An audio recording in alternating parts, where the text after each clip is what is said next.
Something like that. Last from you, Tessa? No, that never happens.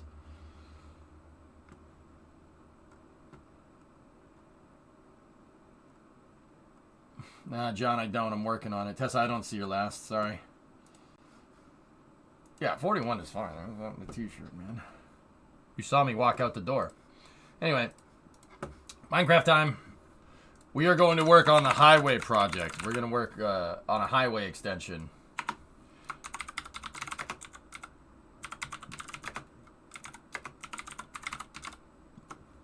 Building highways in survival. Let's do this.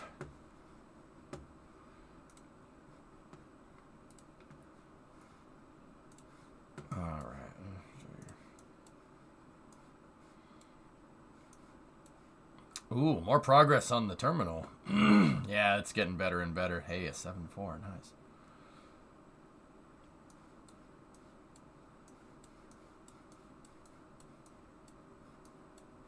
There we go.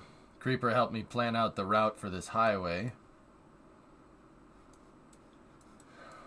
The dream? Oh, yeah. It's over here. Yep. They built that a little while ago.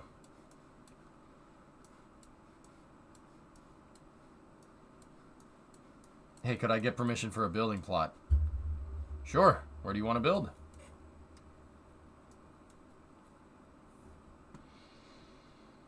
Yep. All this was built in survival, dude, so... And we're going to try to extend the highway out to an industrial area.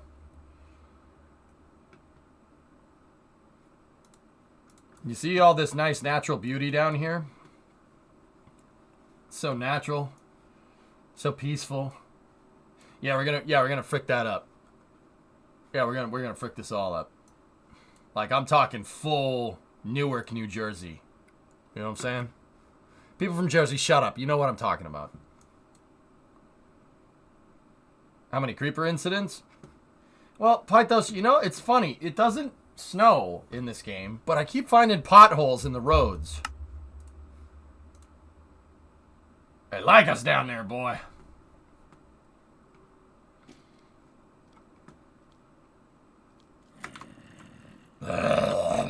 See, I can make stupid noises too.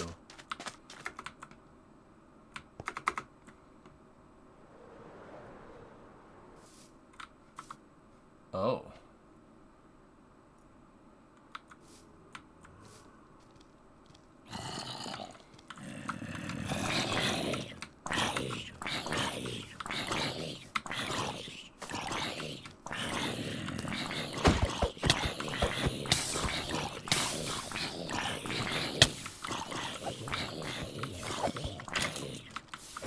What are you doing? Just let the... Just...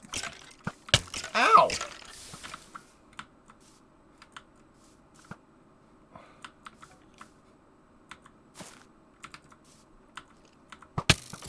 Alright.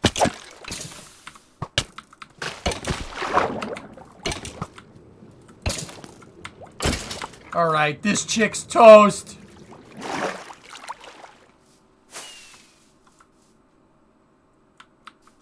Yeah. Jeez.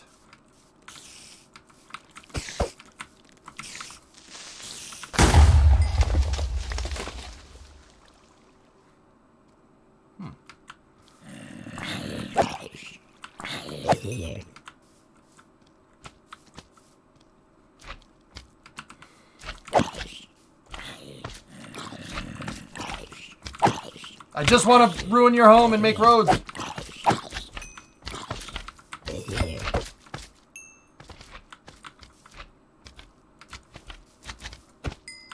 No. No. Get out of here.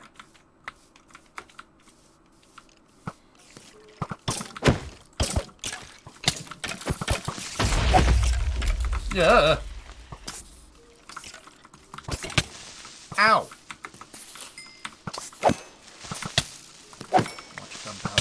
I want your gunpowder. Come here. Think I'm afraid of you? Get out of here. I'm coming for you. You're not stuck in here with me. I'm stuck in here with you. Wait.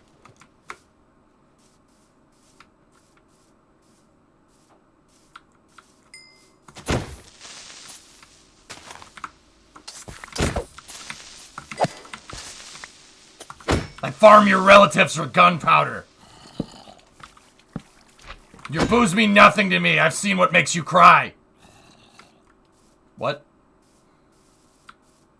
Okay. Yeah, we should probably make some supports for this.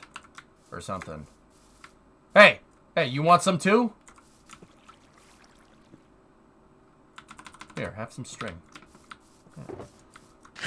All this constant exposure to creepers is making me thirsty.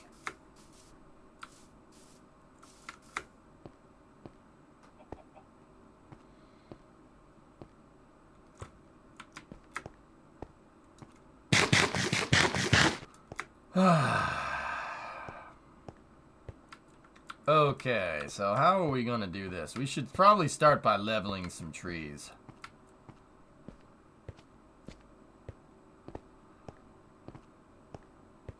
Yeah, it floats naturally. It's magical. You know why, mate? Because it leads to your mother's house. It's magical. It's follow the yellow brick road. Make the highway on the ground. Don't tell me what to do.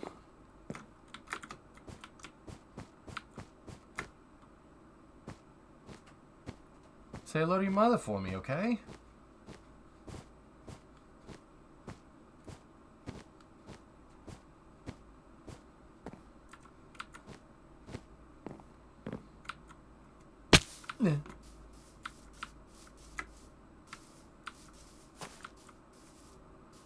I mean, actually, Linus, I'm kind of okay with doing that, dude. But we would need to figure out the slope for the road deck here.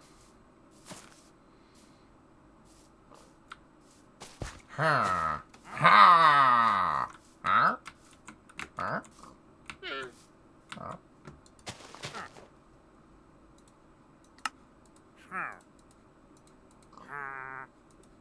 Ha!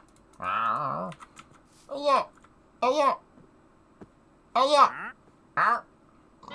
Oh yeah! Yeah! Oh yeah! Yeah! Oh yeah! Hey, I was talking to that llama. All right. Fine. What's he saying? He didn't. He said you have very kind eyes.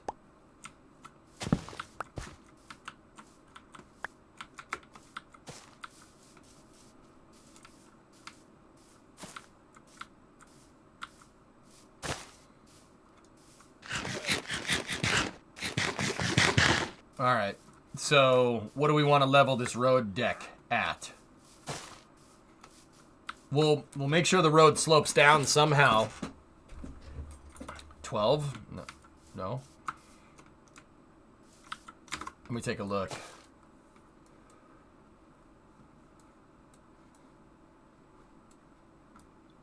So the road's gonna have to turn.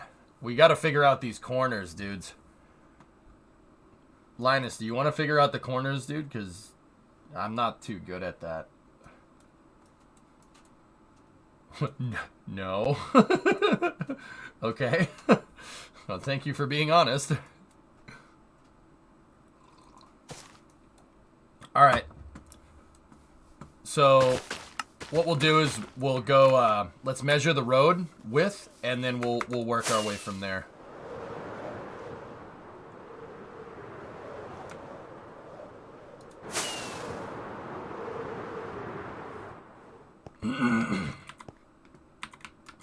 Alright, so so we have a center line, and then we're 1, 2, 3, 4, 5, 6, 7, 8, 9, 10, 11, 12, 13, 14, 15, 16, 17. Alright, we'll round that to 20 because the road is tilted. I respect you. Don't give him any credit, Mank. World or Canadian are good at it. I don't know which tool they use for the curves. They're definitely using plots.io.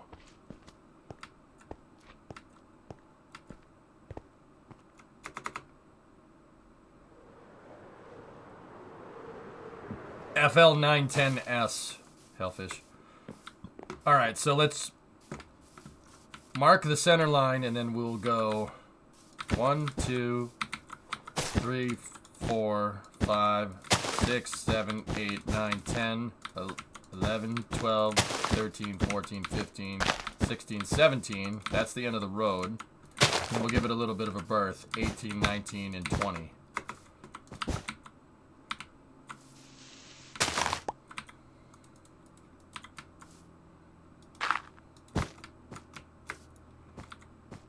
Plots is poo-poo. Mate, what you got them for me, mate? You got another one. So I don't know what else to use. Oh, God.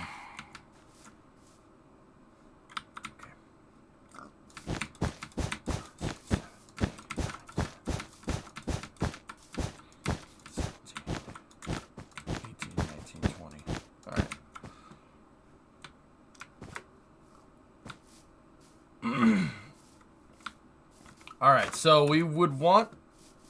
Let's get the road deck at 66, okay? So... But the thing is, it's curving, so we have to... Oh, boy. Oh, boy. Alright, guys, start clearing the direction of the road down to 66, and we'll figure out what we're going to do from there.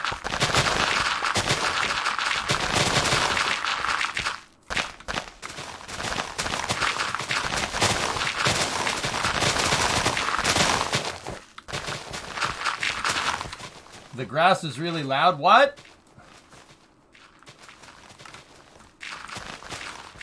It's 65 in the city? They don't have to be at the same height, Linus. It's not that big of a deal.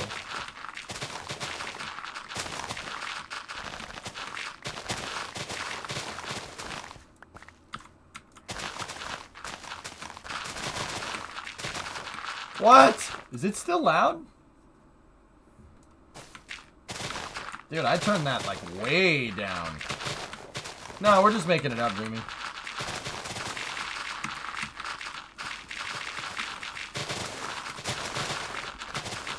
Hey, World, you think you can come help us figure out some of these curves, if you got a minute? I can do it if we need to, but... Hey, Caligula. 82 months, dude.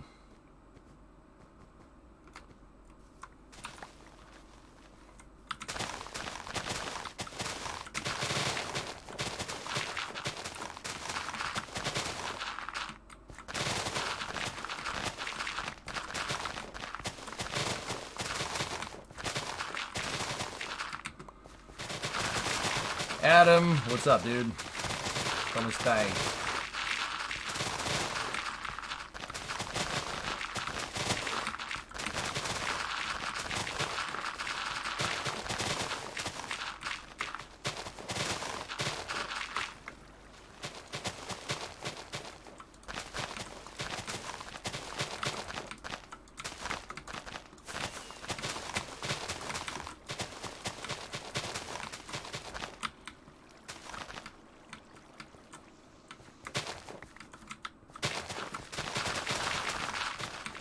Give me 5 minutes? Alright, man. Thank you.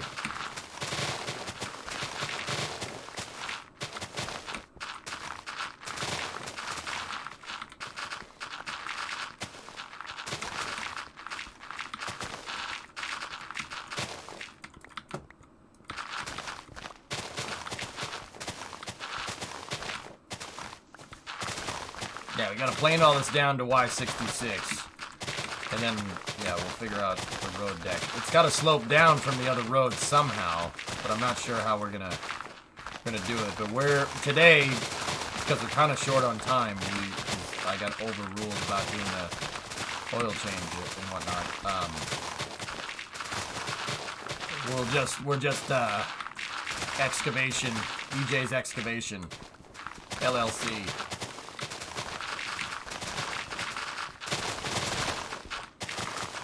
Creeper, are you here?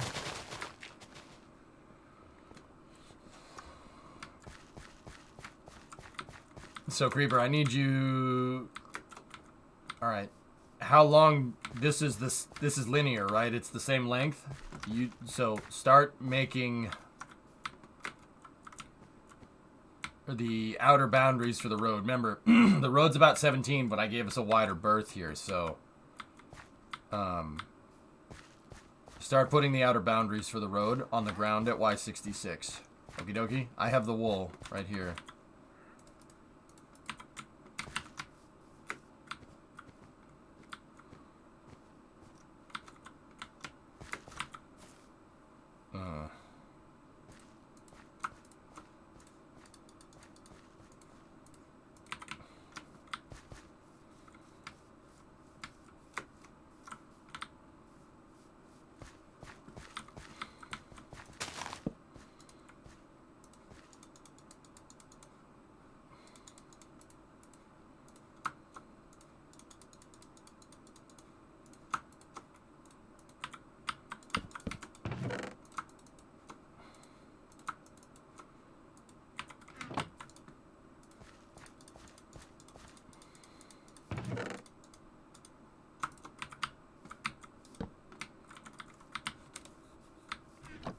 You feel so tired? Change the oil on a car. That'll fix it.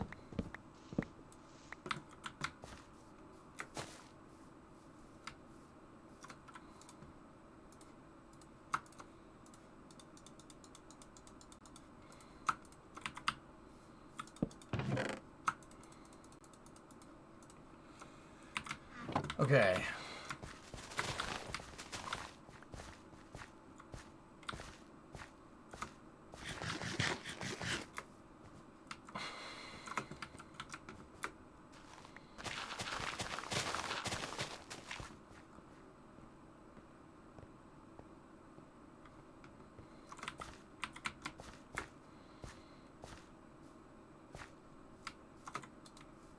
No, no, no. Yes. And we'll take the dirt back because we need to start filling.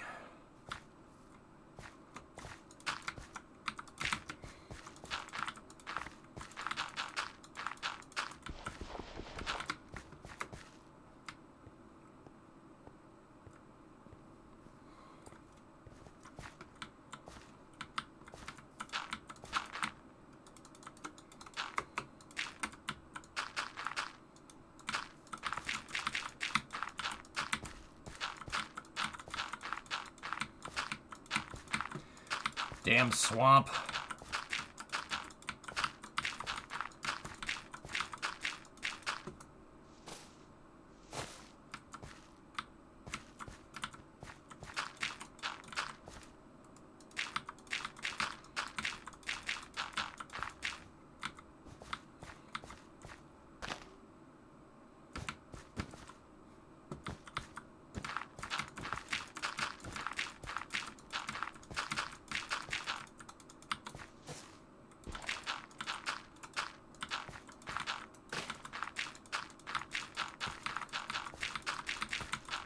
You know, Shrek once said, "Get out of my swamp." You know what I say?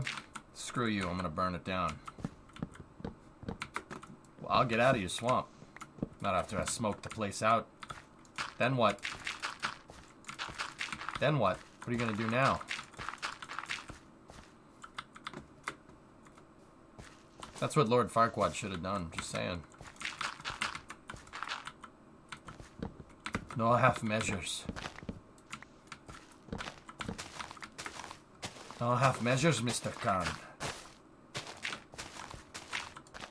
Let's take it to the swamp. So I built another one. I think that's something different, but...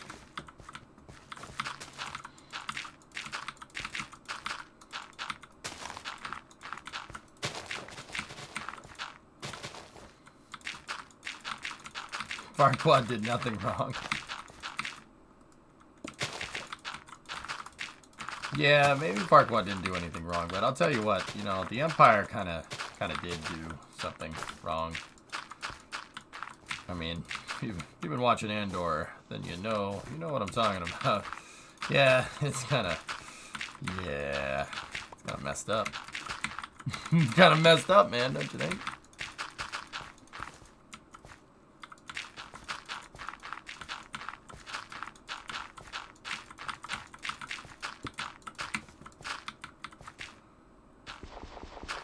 Yeah, Intense, I'm with you. It's quite good.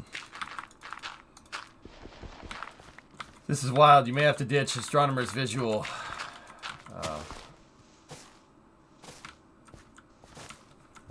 that motorkit. Andor's great, dude.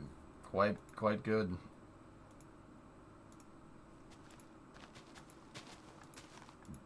Oh, dude, the dust storm. That's crazy.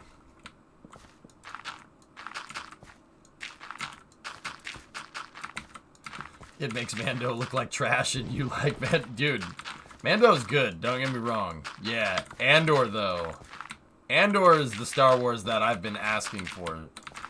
Like, I've always said, dude, like, it needs to... Star Wars is not a good place. It's not a nice place to be. It's not a kid's movie, you know?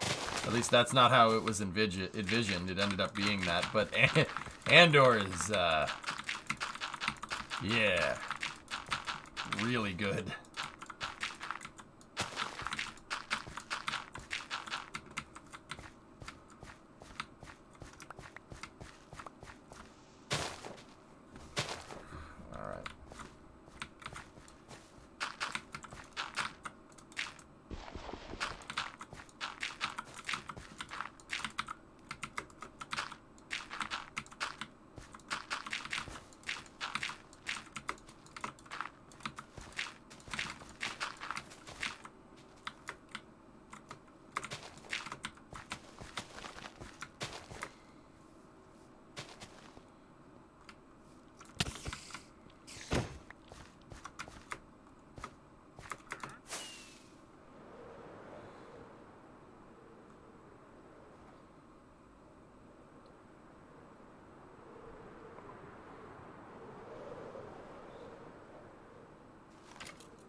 Damn water.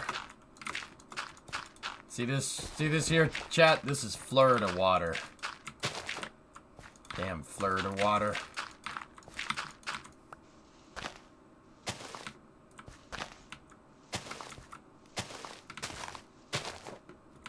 Hey Baramus, what's up?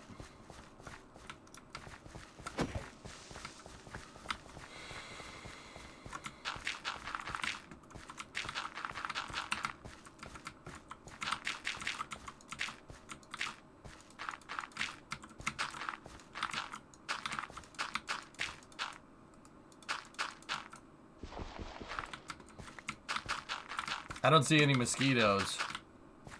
Must be paradise, not Florida.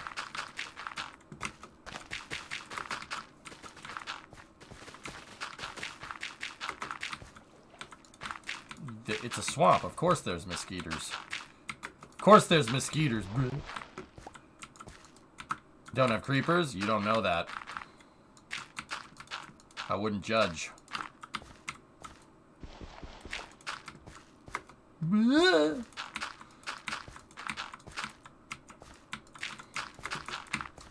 So what we're doing is we're going to build out a highway here, but we got to make sure that everything is graded correctly.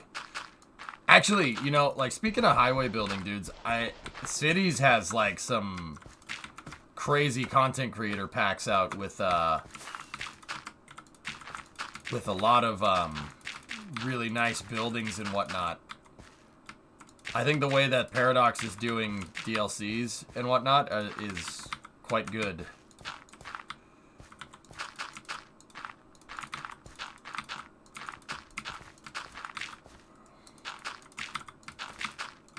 And then they're going to be releasing a bunch of new packs for the game and whatnot. I can't help but think they might be working on Cities too, but...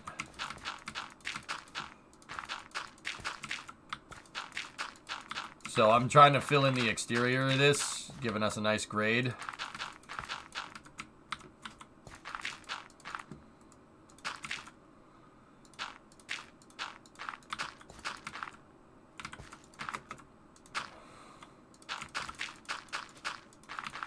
Because it's got to be filled in, basically, where I'm standing. Hey, Top Fuel!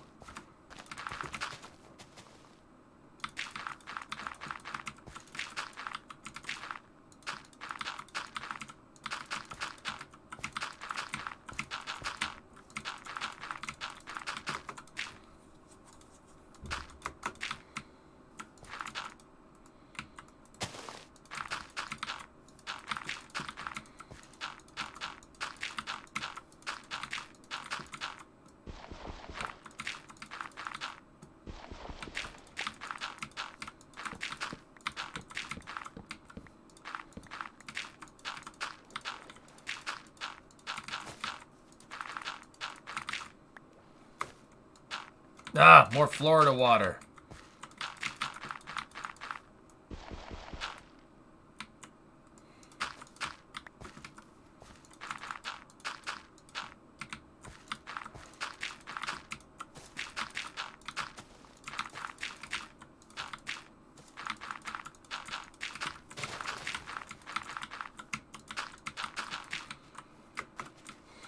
Would be pretty neat to see what this community could do with just the create mod.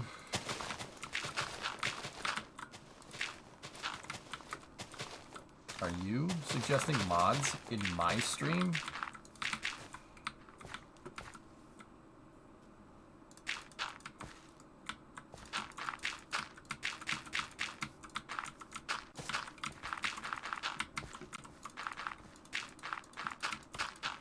Just one mod?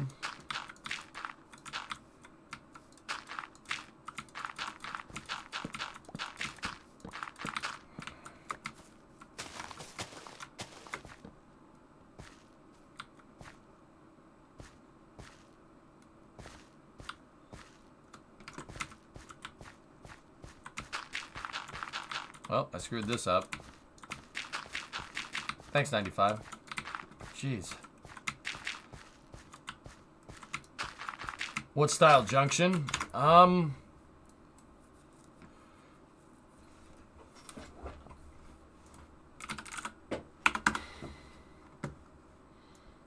So we're like this world, pre-existing highways right here.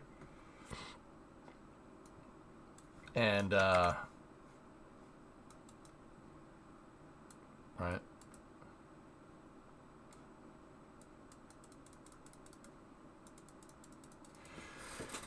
So I'm thinking something like this.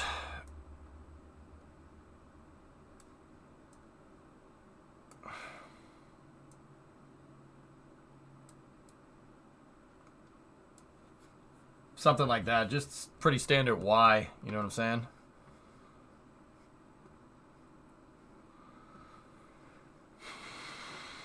What do you think, dude? But input is appreciated.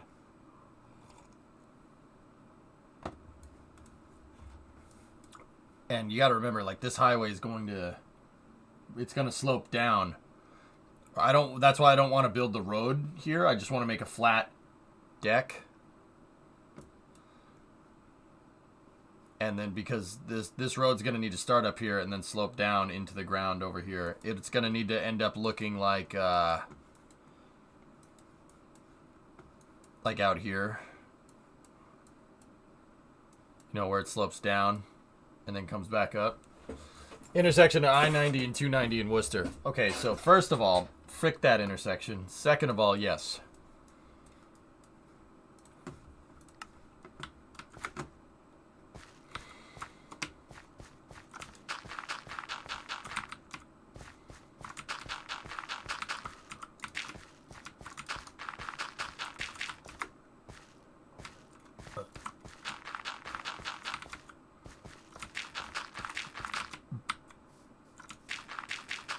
I'll go see how that will work. All right, man. Like, what I was thinking, world, you don't even need to go that far, dude. I'm just thinking about, like, figuring out the turn geometry here, dude. We don't need to do the intersection now. If we figure out the turn geometry, we can level all the terrain. Like, figure out what kind of radius we're going to need from this corner. And then mark that out with, wool, and then we could dig the road bed, and then we can figure out the intersection later. I'm not asking, like, too much. You don't need to get crazy, you know what I'm saying?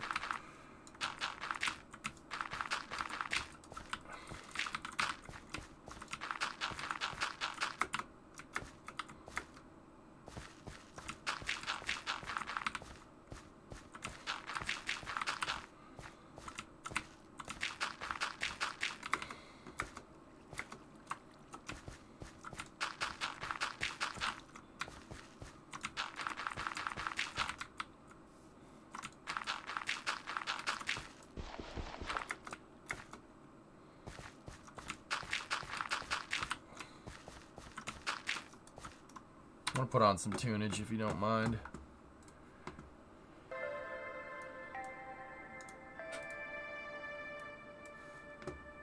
There we go.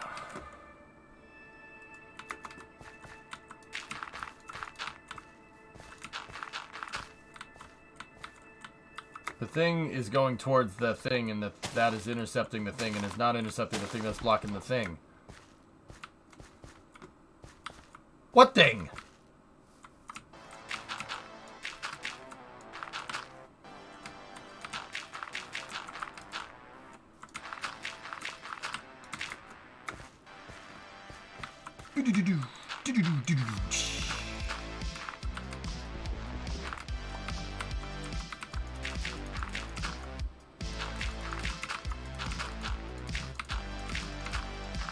You jam into the dirt placement? What if I place dirt to the beat of the song?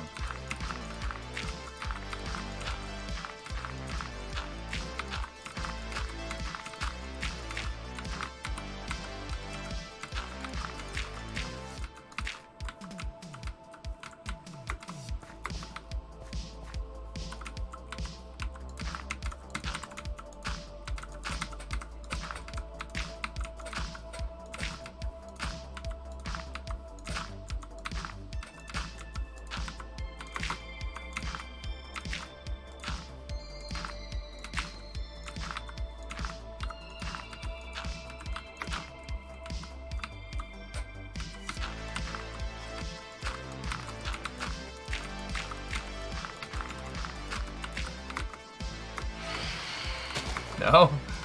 Is this doing anything for you?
Is that good? Do you actually people digging this? It's hard to keep the beat, man.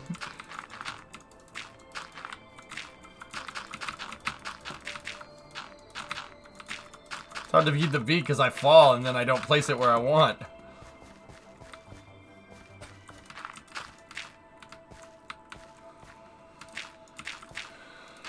Play a slower song.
Actually, we're making some pretty good progress. How big of a team do we have here? 5-man team? Yeah. Look at that. We're making some pretty good progress pretty quickly. I don't think we could do this faster with an excavator. You know what I'm saying, dogs? You know what I'm saying? Do you understand what I'm saying?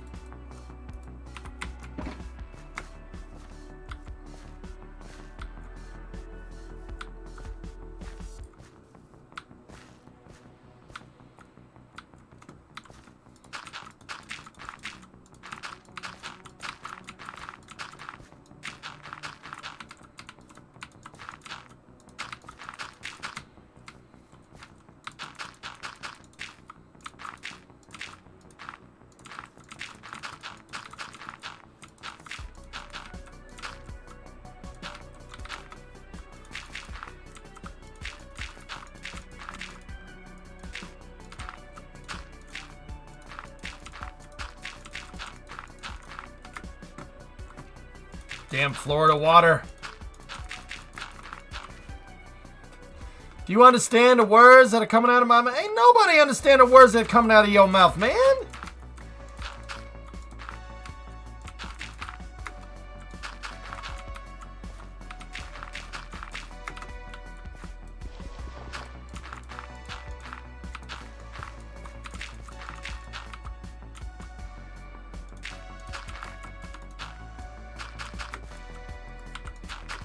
No half measures, Mr. Khan. I do believe in true justice of the law. And if the law is upheld to the fullest, then, it slips. That guy's cool. I like the Scottish guy from Andor. You guys know what I'm talking about? No half measures.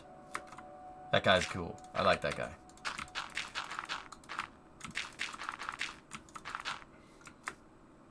No half measures, Mr. Khan. Is that the guy from Star Trek? No, that's not Scotty, damn it.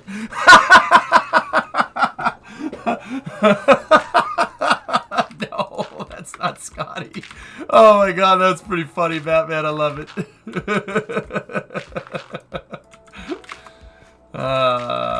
He does sound like he's from the same part. I don't know if that's like a Scottish Highlands accent, or I don't know Scottish accents too much. If there is multiple, I'm gonna go ahead and assume that there's probably multiple and I just don't hear the difference, because that seems to be the case with anywhere in the British Isles. Like, seems to be the case, you know. Hey Nif, what's going on? How's the weather up there? I'm good, man. I'm good. It was 70 degrees the other day. 70 degrees in friggin' November. I mean, don't get me wrong, it's 40 now, but also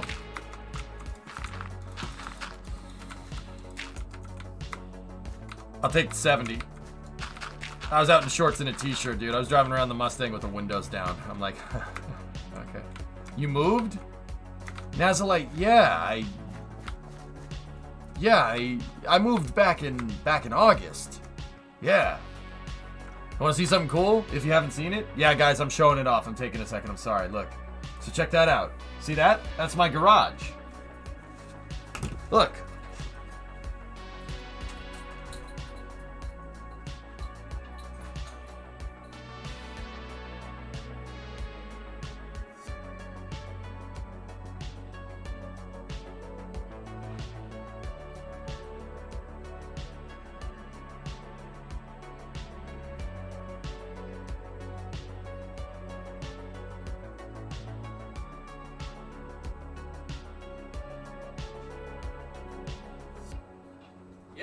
That's my new digs, dude. I can pop back between automotive streams and gaming instantly.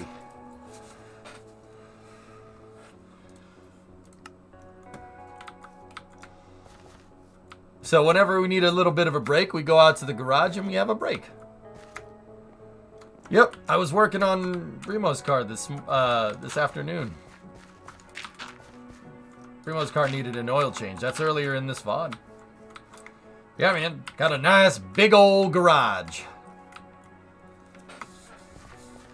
Yeah, it's pretty good, man. You found a sick lazy boy being thrown out. Now my garage is a great chair for my comfy spot. Word. Very nice. Very nice, Mr. Khan. We have to make sure that's no half measures. We gotta make sure we uphold the truest and fullest extent of the law. Because if you don't, it'll decay, Mr. Khan. Does your garage have large tracts of land?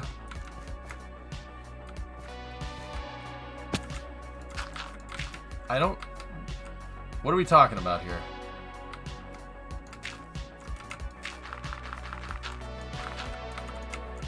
Get out of the way, Hambone.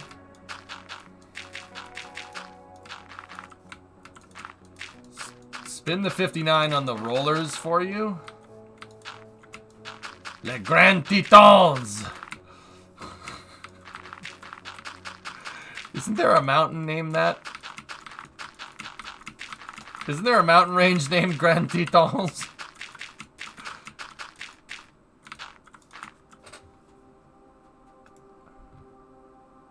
What is this?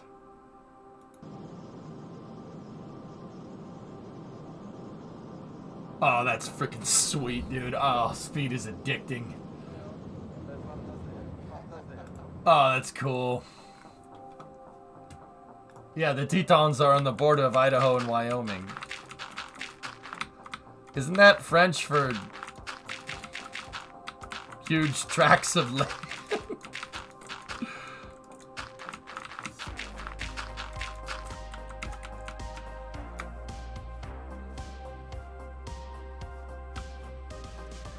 400 kilometers an hour, Flykin.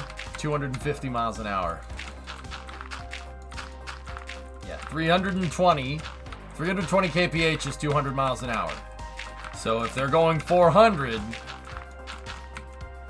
yeah, because 100 miles an hour is 160, right? So 320 kph is 200 miles an hour, right? So it's just 160 times 2.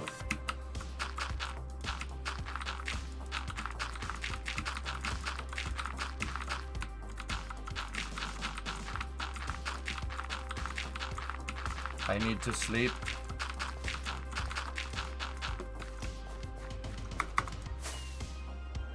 I went 90 to get my mother to the hospital once. Scared the parents off me. 250? Yeah, no. Oh, no, I disagree. Speed is addicting. Speed is a debilitating addiction. It's so cool, man. The rush, dude. It just... Oh, it's so sick. It makes me happy. Like, you know, you're in an airplane, you're blasting down the runway, and like right before they hit V1 and they rotate the plane, it's just like, yeah, speed! I am speed! You know, go faster! See, Callie knows what's good. That's why I like him.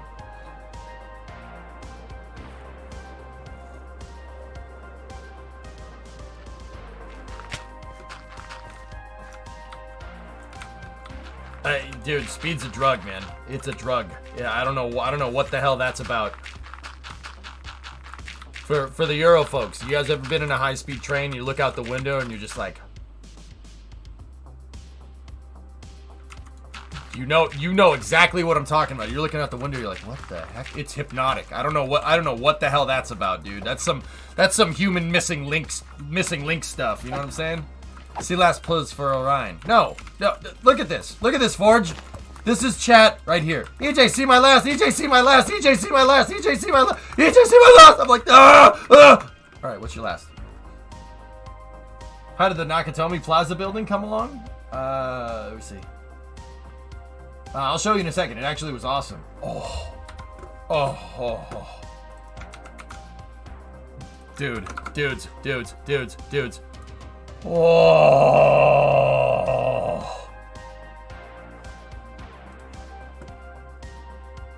It's just in my ass. Wait, what?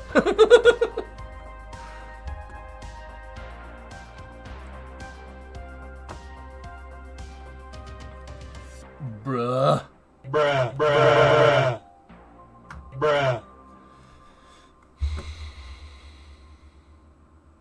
It's going to the freaking moon, dude. Can you believe that? We saw this sucker go off on a freaking rocket and it was a... Oh, that's so cool. Why is it dirty? Serious question. Not dirty. More like getting absolutely thrashed on by that thing, that star that's really close. No, it's the sun. It's this sun and radiation is messing with the outside of this thing. Don't worry though, those are shuttle tiles, dude. Seriously, they're shuttle tiles. They just have foil on top of them. See? The shuttle tiles. The silicate. Orion has the silicate tiles from the shuttle. It's pretty cool, right? But they have like a plastic film on them. They're just getting irradiated. No problem. Think about it like have you ever seen paint on a car? You leave a car outside and the paint gets destroyed by the sun? Yeah, UV. It does that. Like yellowing on plastic. Bingo. Yep, same thing. It happens a lot faster up there than it does down here, though. We have the magnetic fields and the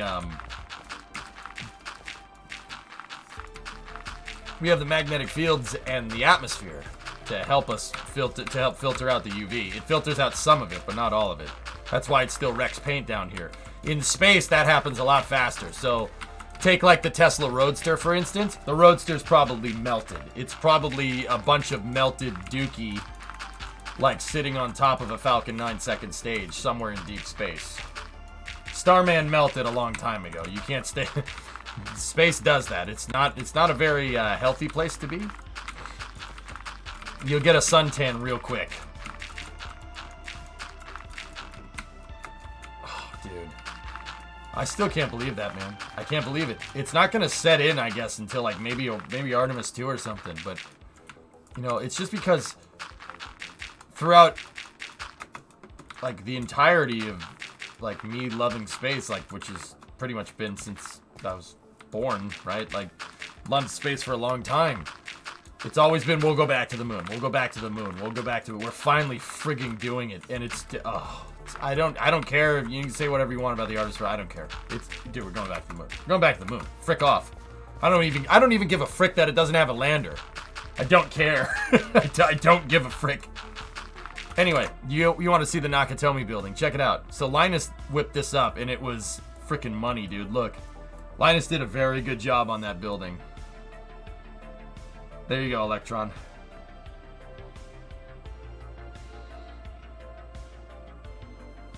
So the windows on a spacecraft in the ISS have special coatings.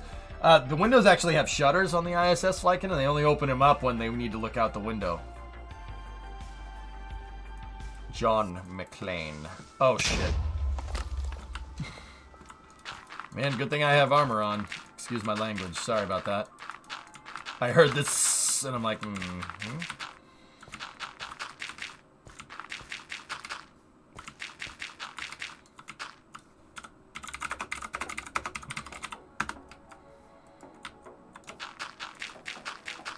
Who do you plan to throw off there on Xmas Eve?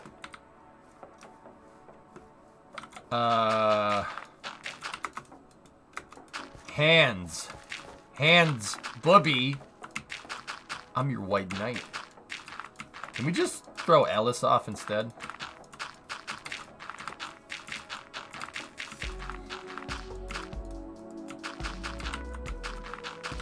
Hands, banana. Wait, any Germans here? How do you say banana in German?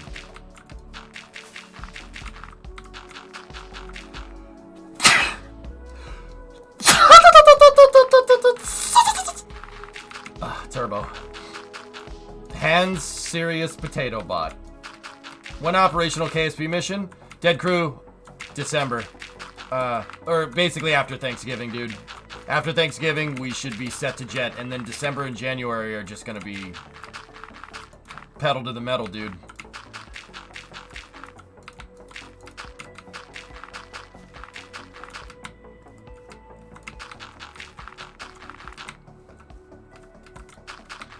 But anyway, yeah, going back to driving fast. Like, driving fast is sweet. Holding it to you? Alright.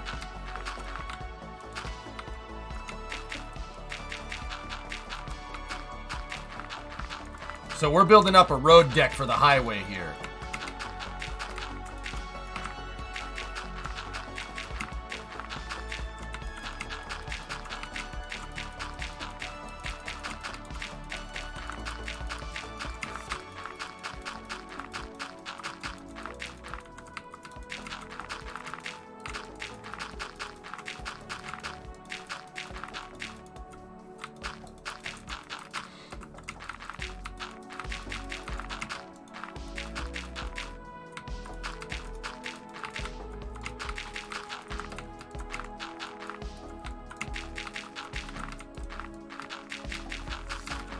I've decided I want an expedition with a 6.0 power stroke. Alright. Not an excursion with a Triton V10 in it.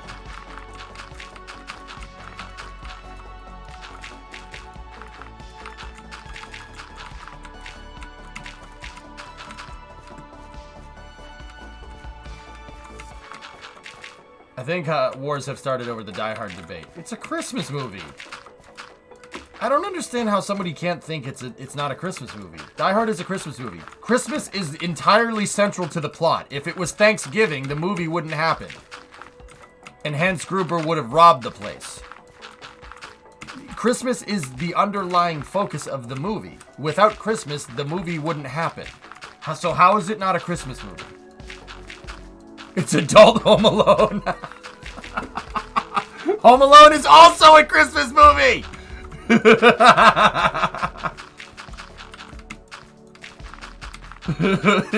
It's adult Home Alone.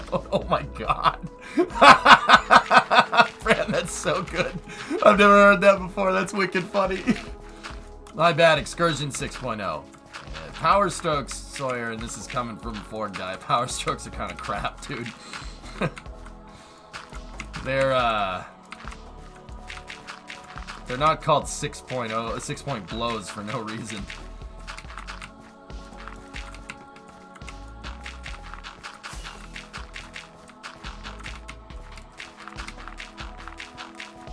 Hey, you guys want me to blow your mind? You guys know Home Alone's a John Hughes movie? Go look it up. John Hughes. No joke.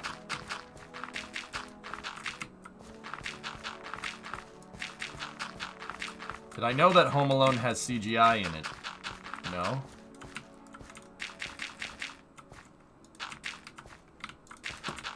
Bro, I own a 7.3 bullet. Yeah, that's right. I forgot. Yeah, you'd be able to fix it. I mean, dude, even a 6BT. 6BT Cummins has an Achilles heel, dude. Not a lot of people know about that. It's that damn pin. That damn pin gets into the timing gears. Well, you made a nice hydraulic grenade. EJ, you're last. No. What's up? Repost. Alan Rickman on a scale of 0 to Alan Rickman. How good was he? Yes.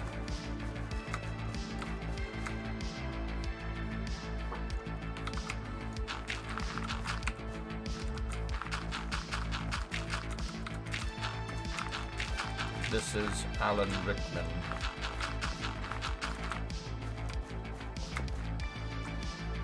What are you doing? Hey, get over here, you grape. What? Hey! Hey! Hey! Hey! Hey!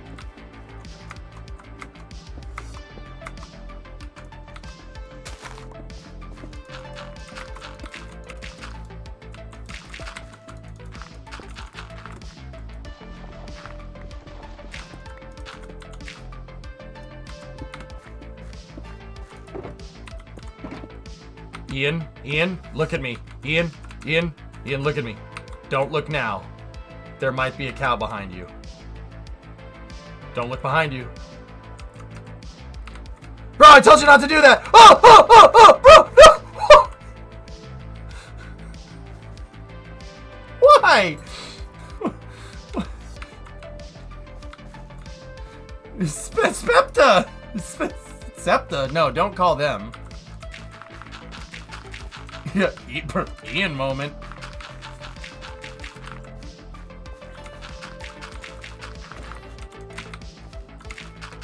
Thank you, you saved my life. Here, I will give you a shrubbery. Do you remember the beds? Ian, did you remember the beds? Pineapples remain the most dangerous fruit? Dude, I love pineapples. I love refrigerators. I love refrigerators. Guess who's back? Back again. Sirius is back, and we can all leave now because we don't like him. Shrubbery's like, yo!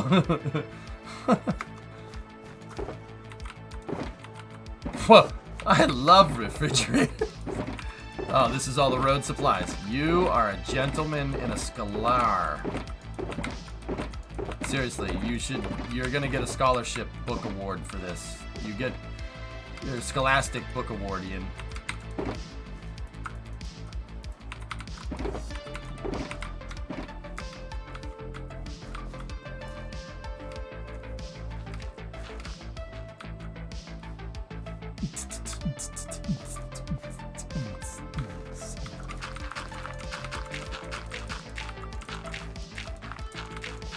Guys, speaking of Scholastic, you guys remember the Magic School Bus? What if Miss Frizzle's name was Miss Snicklefritz?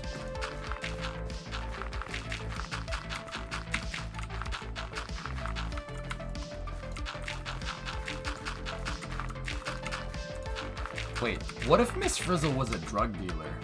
And they're not actually going on magical adventures in a school bus, but they're actually like dropping acid in said school bus.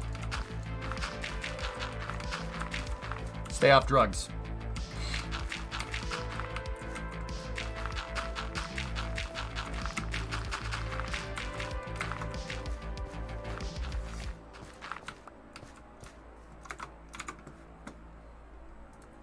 I mean, it makes perfect sense. Epic bra moment. What's going on, Julia? It is Wednesday, my dudes. Lunch. What's going on, Julia? It is Wednesday, my dudes. So, what'd you get for lunch? Cookies again? Epic bra moment. I got frickin' vegetables again. Big oof. Well, maybe after we're done eating, we could play some Smash Bros on your Nintendo Switch. What's going on, Julia?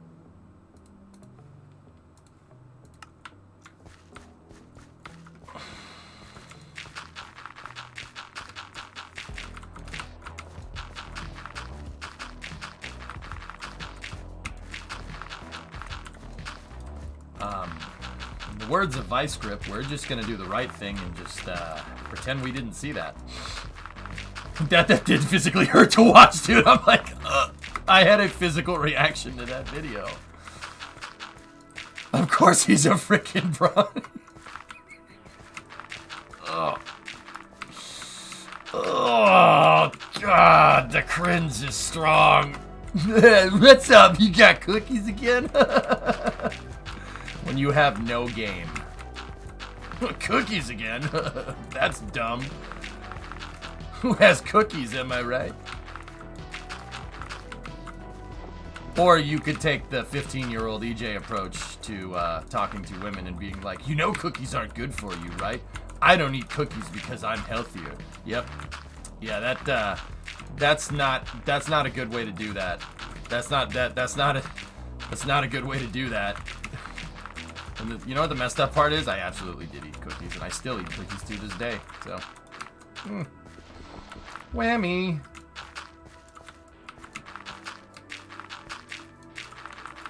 You guys talk to girls? I tried. There was an attempt. 12% of the time. It works every time.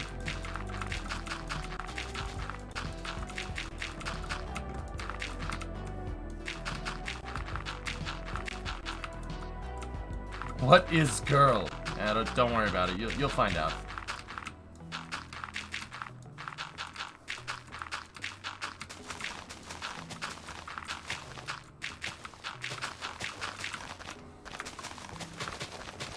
See, I was ahead of my time. You know, guilt tripping other people because of their food choices is something that people do now under the guise of, you know, looking like a healthy person. It's been that way since Super Size Me came out, because people were doing that after Super Size Me. And you know what? Yeah, I had grown up a little bit. I was, you know, 15 when it started. I was 16 when we watched Super Size Me, or maybe 17 or something. Right? We watched Super Size Me, and it's like everyone's like, oh my god, I've never had any McDonald's ever again, no. And I'm like, dude, I need McNuggets. I need McNuggets. I'm going to get some nuggies. And that's exactly what happened. I went and got some nuggies.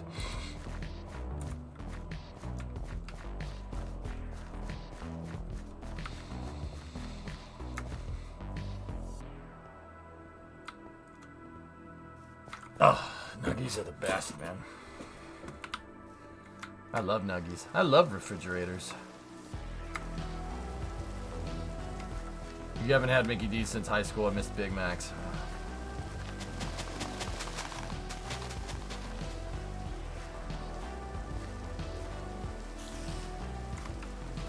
What's up, Spoder?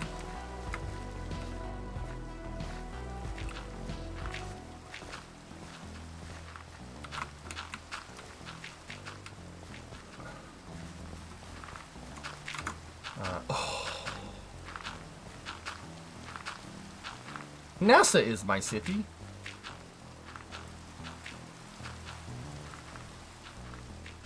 Yeah, it's a little strange, Pythos. Need more dirt. Creep. See what you did here? Start getting the other side of the road planned out so we can dig out that dirt and get more deer tay. Bruh, everyone gave me crap for the nuggies and the maple syrup. But you did it though, right? And it's frigging delicious. Who gives a frick what they think? Yeah, no. Dude, I get so much crap when I go to Mickey D's and they're like, what sauce? You want sweet and sour? I'm like, no. You guys got any maple syrup? And they're like, what? I'm like, maple syrup. Seriously. And then it takes them a second. They're like, huh. Bro, next time you get chicken nuggets, they ask you what sauce? Get maple syrup. They surely have some left over from breakfast, right? Get maple syrup. It's like having chicken and waffles, dude. It's like chicken and waffles are amazing. I love chicken and waffle. I love refrigerators.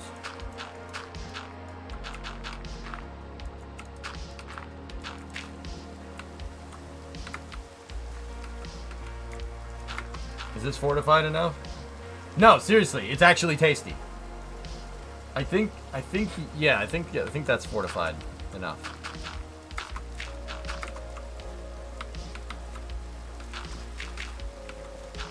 Yeah, no, you think about it. You're like, what? Why would you get maple syrup? It's like having chicken and waffles, man. I'm telling you. It's frigging delicious. And it fills you up because maple syrup. You will feel like $1,000,000. Either that or you'll have a sugar crash.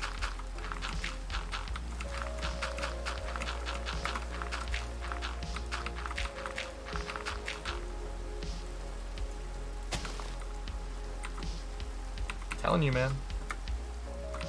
Frosty and fries? Frosty and fries is always a surefire win. CG, you know what's very strange, though? I didn't have anybody tell me about, like, Frosty and fries. The crazy part about this is that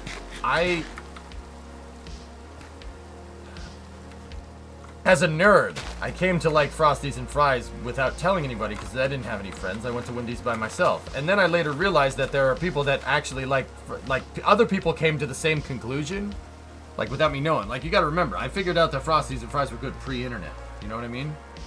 So, it's actually kind of interesting because everybody independently came to that conclusion and now everybody on the internet knows about it and it's all good. You know, like, yeah, it's freaking delicious.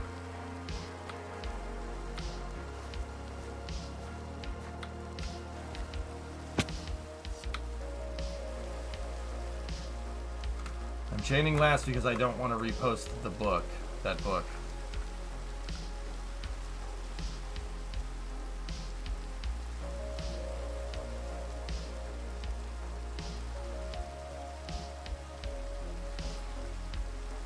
It made you afraid to eat meat because of E. coli? Ugh. What communist nonsense were you freaking reading, boy? Damn communist nonsense.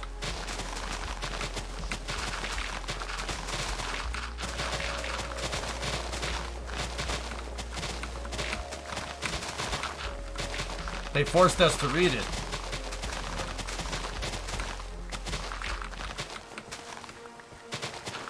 See, Flykin, they forced you to read a book about why meat is bad. See that? You know, don't get me wrong. I don't care if you don't like meat. That's fine. But, like, as somebody that's kind of in education, that's kind of my thing, like, inadvertently, it's kind of strange to me. That's not teaching people how to think. That's just them literally pouring useless dribble into your brain. I don't like that. I don't like teaching stuff that way. Hey, get out of here. Just get over it. Right? Not really too big a fan. Like, don't get me wrong. I don't if you choose not to like meat. That's fine. I mean, I'm probably gonna give you a little bit of crap, but I don't mean anything by it. That's fine if you don't want to eat meat. You're gonna need another source of protein, but whatever. I don't care. Like, it forced you to be afraid of meat and corn. What the It's corn. What? It's corn. It has the juices. I mean, look at this thing. What do you mean? What do you mean? What do you mean?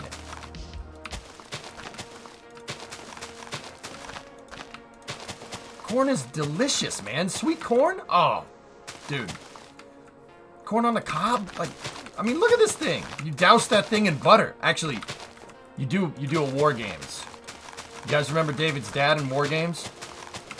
He took butter, put it on the bread, and then put the corn on the bread and then wrapped it like a hot dog bun and then just turned the corn around inside. And that gives you perfectly buttered corn. I learned that trick from War Games. I don't know why they felt the need to include that scene, but also, it's friggin' genius. Yes, science.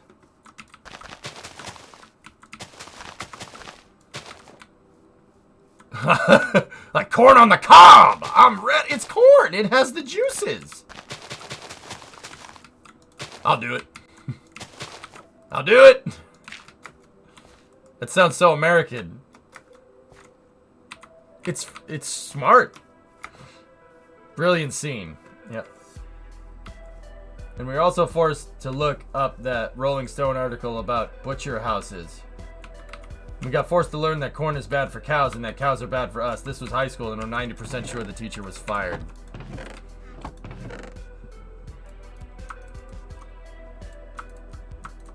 That's a little weird.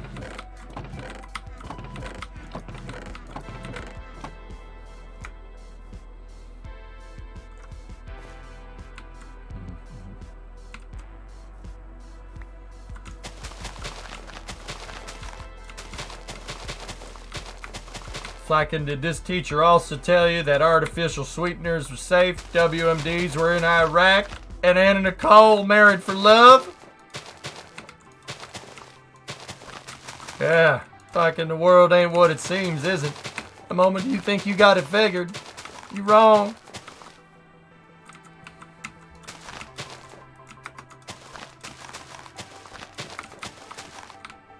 Was that a Shooter reference? Yeah. Yeah. Yeah, it was. Those two guys on the grassy knoll, they were dead within the hour. Unmarked graves out past Terlingua. Can you confirm that? I still got the shovels. God, I love that scene. Welcome to Tennessee. Patriot state of shooting stuff. Say hello to your mother for me, okay?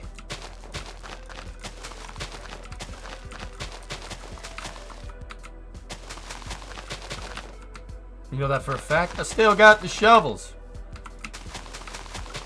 I want to know who'd be able to make a cold bore shot at 2,200 yards. I seem to remember about a shot like that being taken not so long ago. Said the guy's name was Bob Lee Swagger. Never met the man. Other snipers shoot to kill, he shoots to wound. Turn one target into 4. They quit the subtle tactics after that. They called in an artillery strike. Leveled an entire city block. They brought the building down on them.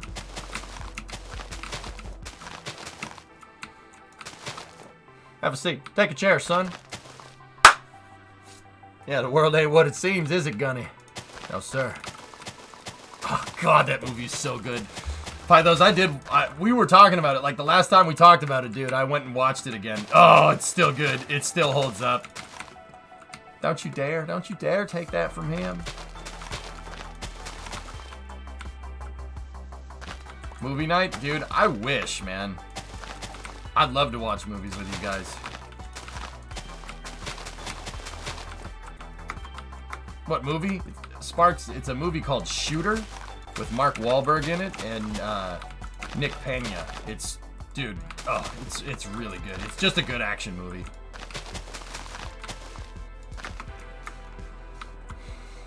Yeah, and Danny Glover's in it, that's right. I mean, it's possible with that Amazon thing to do watch along. Yeah, but people have to have a Prime account to do it.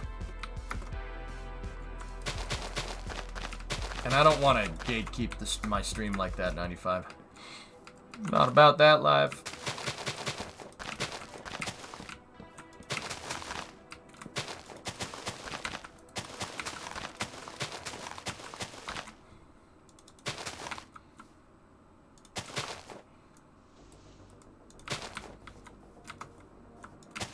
So we're building out the roadway here.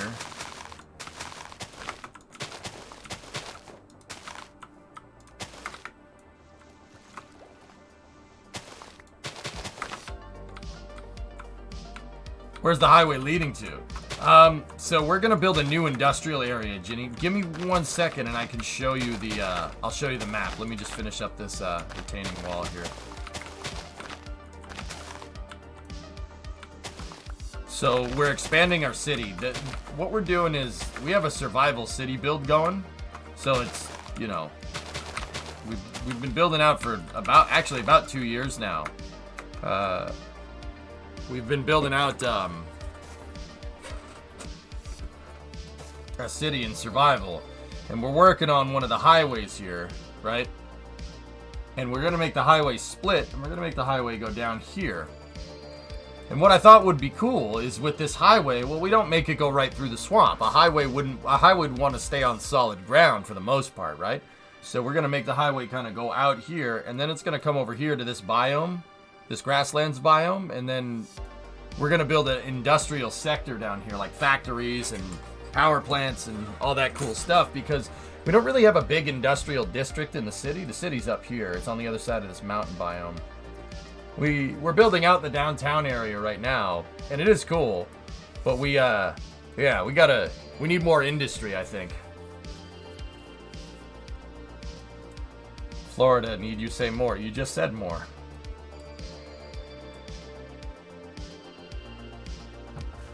Oh, dude, you know what? I didn't even think of this. We should have the train tracks go with the road. We should have the tracks kind of turn and go with the road. That would be cool. But yeah, that's what I'm working on, dude. Or that's what we're working on. I really only play this on Saturdays, but the rest of my community here, this is just a community Minecraft server. It's got airports, and once again, all done in survival, dudes. This is all survival. We mined out everything. I have guys over here leveling mountain biomes. See? We level out these mountain biomes. In fact, yeah, they've done pretty good work leveling everything. There used to be a huge mountain biome here. We just level it all out, and we have tons of resources. Yeah, we're playing cities in my... Yeah, exactly, Poetic. Yep. No, it's Minecraft, dude. You can go explore these cities. Some of these buildings even have interiors on them, man. Like, there's some really frigging talented builders on this server. Like, way better than me. And what I like to do is engineer the roads in it. I like to play cities in Minecraft because, yeah. So right now, we're building out a new road for the highway. There's the existing highway, and we're building the road deck here. So, like, roads aren't just built on the ground. They usually put them up on a mound. And the reason why they do that is because they want to make culverts on the side, so when it rains, the water doesn't stay on the road, because if you're driving down the road, you go through a puddle, you're going to slide out of control. So they do what's called a road crown in real life. The road is kind of, the top of the road is kind of like this. It's crowned, so all the water slides off the side, and then the road is slightly elevated. You ever notice if you're driving down the highway, at least in the States, you're usually above or below kind of the ground, more or less? Like on the big highways? There's a reason for that. Show some of the buildings. Yeah, there you go. Thoughts on the abandoned tunnel. Abandoned tunnel? What, this thing? I don't know what we're gonna do with that username. I'm sure we could figure out something creative. Maybe make a intersection with the boulevard and have a 4-lane boulevard go through here and then pop out over here somewhere. And then we'll make that 4-lane road go this way, go through some tunnels, and then pop out over here with the industrial sector. No, I mean go to them. Oh, okay. Yeah, sure.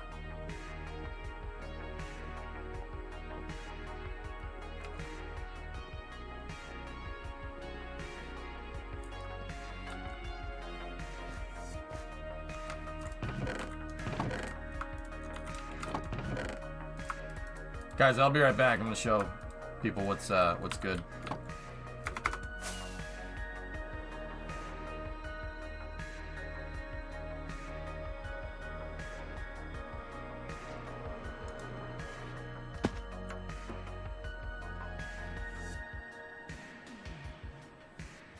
How should the tracks run? Median or on one of the sides? We'll run the sides username, but we gotta go with everybody else. There's water at the bottom of the ocean.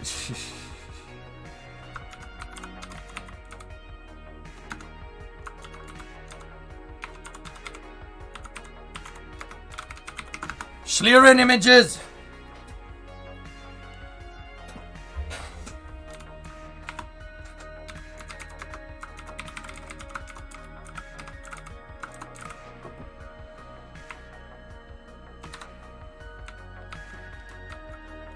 Alright, here. For right now, Yorgles.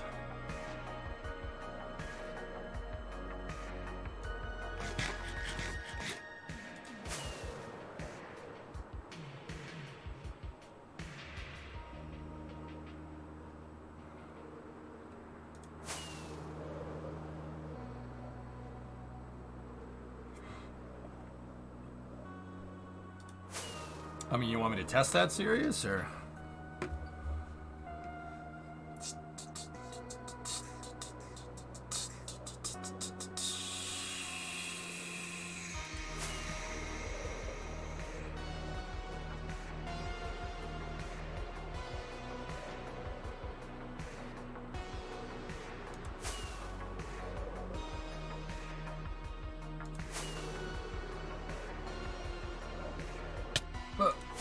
Heading to Disney next week. We'll give the People Mover a ride for you. Cool.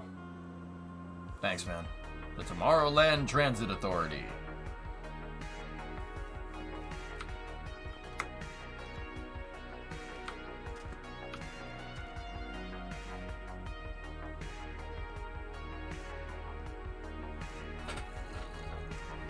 Fun fact, there are more planes in the ocean than submarines in the sky. Okay.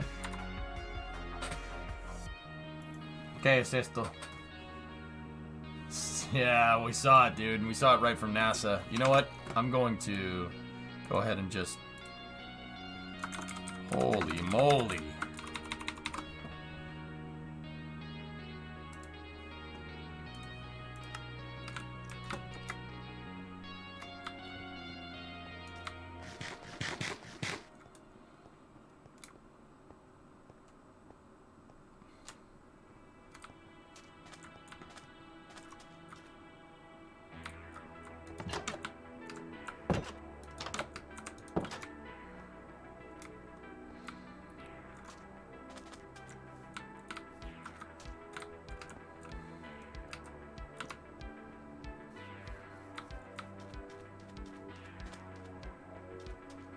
This is the marina area. We redid all of this. This was swamp biome.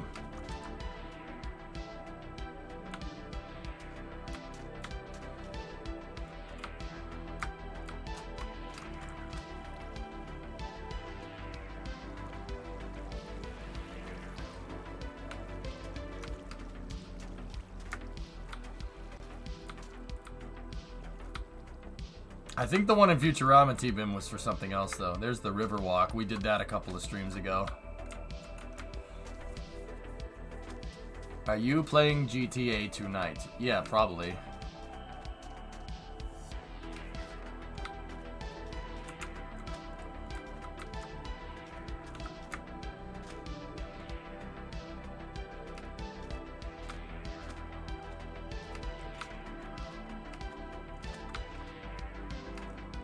Dan, you want to build rooms in these buildings? Some of them have interiors, some of them don't. The museum is like the crown jewel.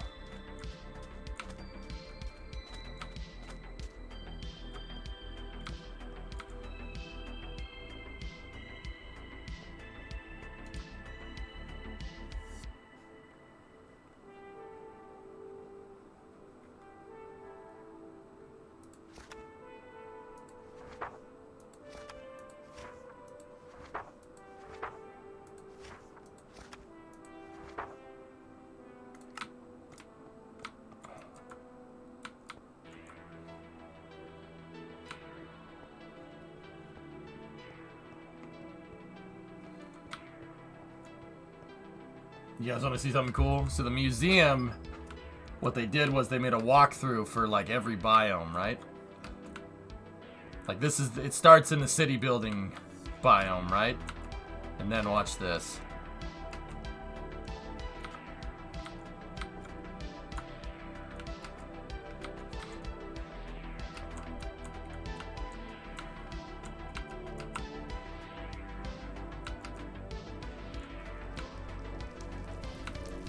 Images.nasa.gov.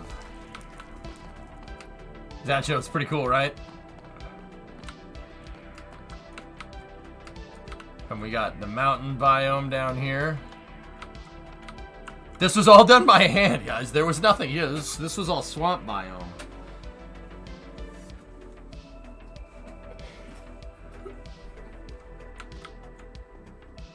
Yeah, this is all done in survival. It's not creative.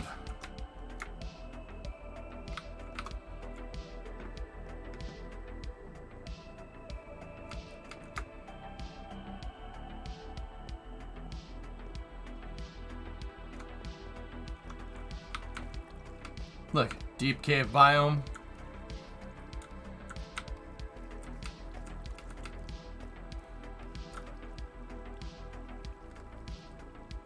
I don't know how they did this. This is freaking sweet, dude.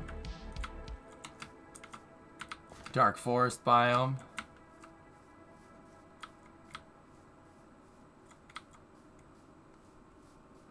The meadows.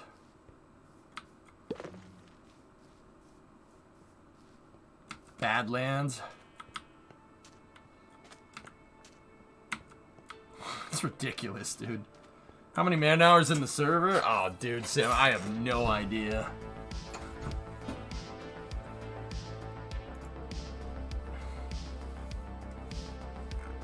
Yeah, the astronomy picture of the day is pretty good, Rarest. Yep.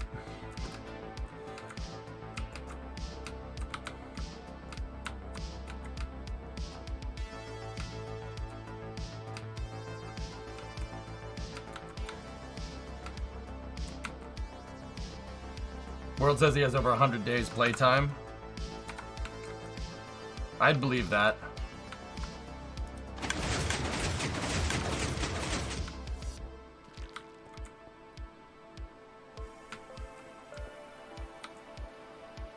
And then in the bottom level of the museum is literally every block in the game.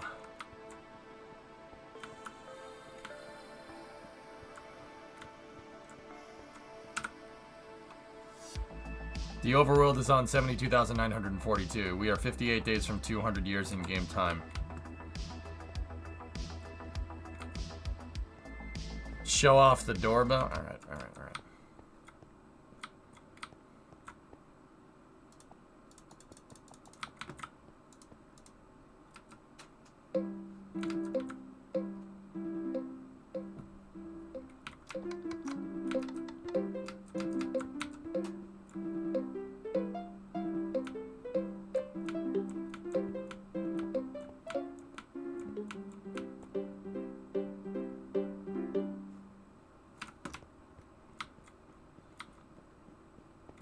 Dude, they went ham on this, man.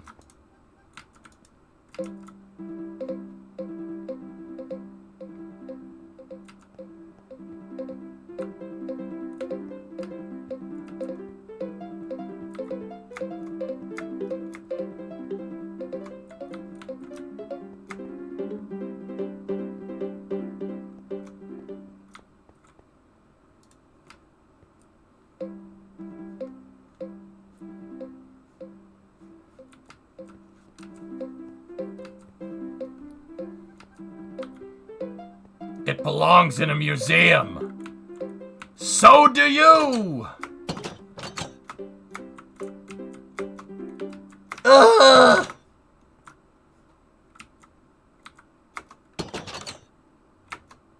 Ugh! Bullets! My only weakness.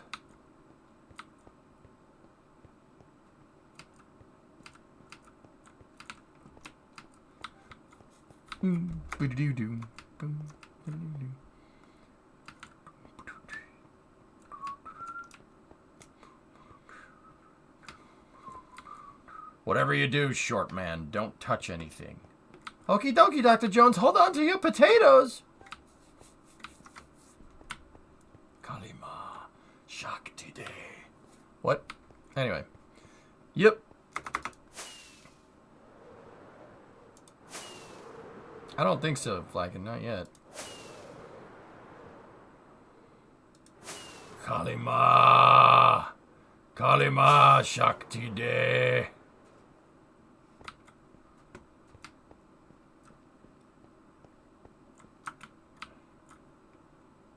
Can we see the ships? Sure.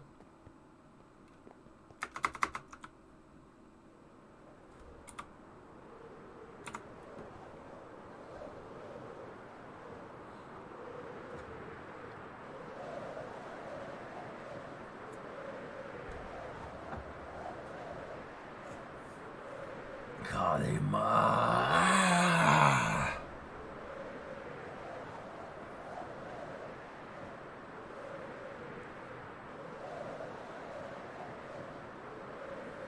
Drool Bucket and World Killer build the craziest ships, dudes.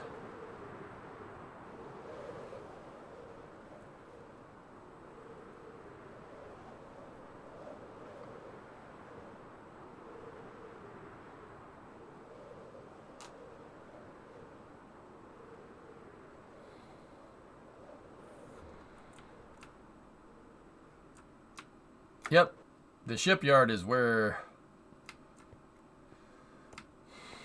they ended up filling to 67, Alex, so just keep it at 67, and if we have to dig more, we will. Yep. We still need to come out here and finish the damn shipyard.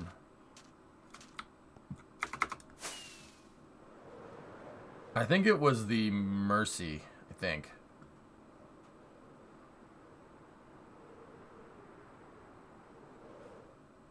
There's probably a sign.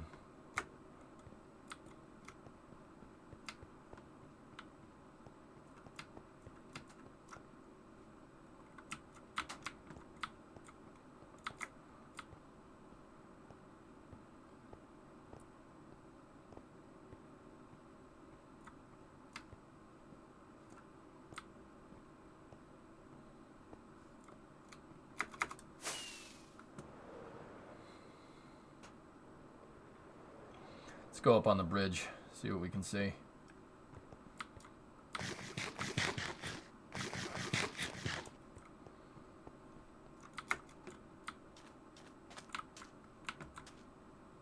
Ah, look, museum pieces. Very nice.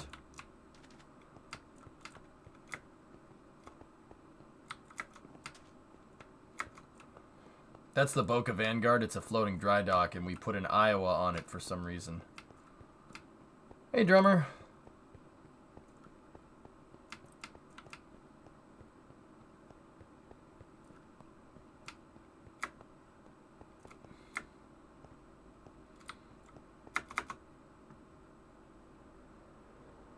The level of detail is just so freaking good. These guys are so damn talented. Was the old carrier supposed to be Enterprise? I'm not sure what this one is. It's either the Lexington or the Saratoga or the Yorktown. It's one or the other. The USS Texas is in dry dock in real life, yes. Ugh. Yep. So we have the Iowa. It's either the Mercy or the Comfort. There's the DDG-1000, 2 littoral combat ships, the SS United States. Jam took a hiatus from the Minecraft server. We might go in there and finish that thing one of these days. There's the cosmonaut Yuri Gagarin, which was a Soviet tracking ship during the space race. Vasya built that. And then we have CVN-73. And then there's a Panamax vessel over here that World Killer did. And World Killer did the shipping depot too, which is just... Still has his flags at half-mast. It's Yorktown? Yep. There you go. And then we made the highway that we're on, the highway that we're splitting down here, it keeps going. It goes past Moronville over there, and then And then we made a tunnel for it. So if we go into tunnel view, and once again, survival. All of it. Survival. This is done in survival. We dug a tunnel underneath the channel because we wanted the ships to be able to pass through. Yep. And then it pops out over here. And then we have the airport. I have a helicopter pad over here. I still have to go finish that. And then Drool Bucket is working on a Navy base over here. And he has, he built a Nimitz out there as well. And then there's a bunch of Coast Guard cutter ships. He has a little air auxiliary base right here. And then docks, cutters, all kinds of good stuff. Drool's got some skills, man. He has the Wasp right here, and it has an Osprey on it. Yeah, everybody thinks I'm playing SimCity in the wrong category. And then that leads over to the airport. They're working on the airport now. And then the highway will eventually... See, we got the road deck all figured out over here. That's what we're trying to do. We're trying to dig this out and go this way with it. The road deck's going to go all the way over here. I think Battle Chip helped a little bit. To the farms, the farming areas down here.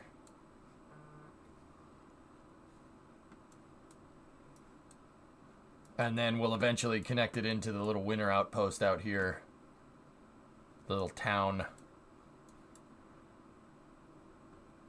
But yeah, right now we're building the highway down this way, and we're going to make the highway go down here. And I want, in this kind of cove right here, I want an industrial, like a heavy industry area, like a commercial industrial yard, not like the Navy base up here. Or we could do, we could just do more of that, but we don't necessarily need to make ships this big. Whereas the launch pads, we don't have any launch pads because the launch pad would have to be like super far away from the city. That's meh. But we do have we have Astrotech, 2 aerospace companies here. We have Astrotech and then Pineapple Aerospace and Pineapple Solar. Literally rocket factories. Hey, Jensen, what's up, dude?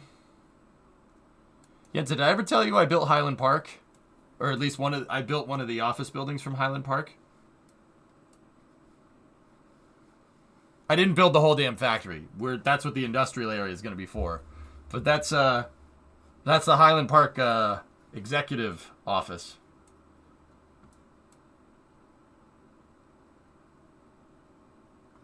And then I also have over here. It's just tucked in right there, but I have Piquette as well. Navy base, remember to include abandoned emphasis. Nice. Yeah, collection things from experience. Right? I just add buildings. I have buildings from Detroit. I have buildings from Boston. We have buildings from New York. We have freehand buildings. We have buildings from London. We have buildings from the UK. There's all kinds of good stuff in here. And I kind of didn't want to do a copy of anything. I just wanted to sneeze. I just wanted to have buildings from all over the world. So, like if you're from the UK and you want to build something from the UK, just freaking build it.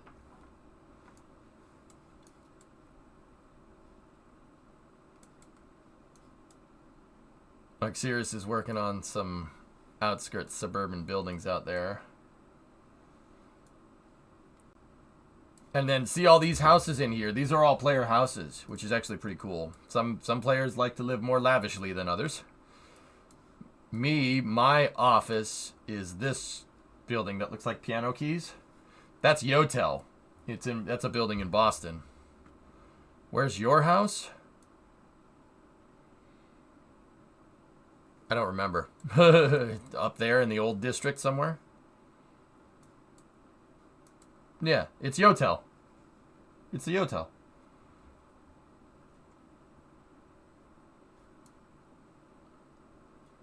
Yep. Can people join and watch? You can type !map, Jacob, if you want. !map will get you exactly what you're seeing right here. It'll take you right to my website so you can watch us build. I do have a follower limit. Like, anyone can play on the server. You got to be following the stream for 3 months. The reason why is, dude, you know, if I just had anybody come in, it'd be freaking anarchy. I don't want to do that.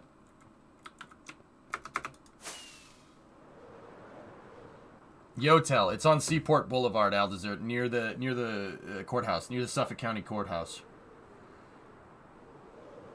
We've been in here since 10th of July, 2021. Dude, you can come in and build if you really want to. I mean, Jacob, you know good and well. I have that rule so people don't freaking do stupid stuff. It's a survival server. Yep, this was all done in survival, guys. No creative. We mined everything. Everything was mined. All the gravel, all the roads, all the buildings. We mined everything. Everything was mined out.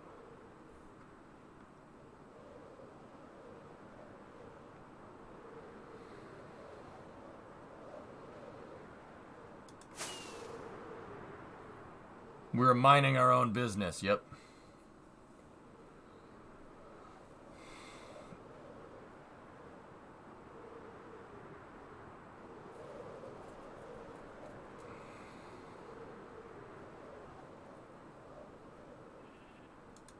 Sorry, Pythos.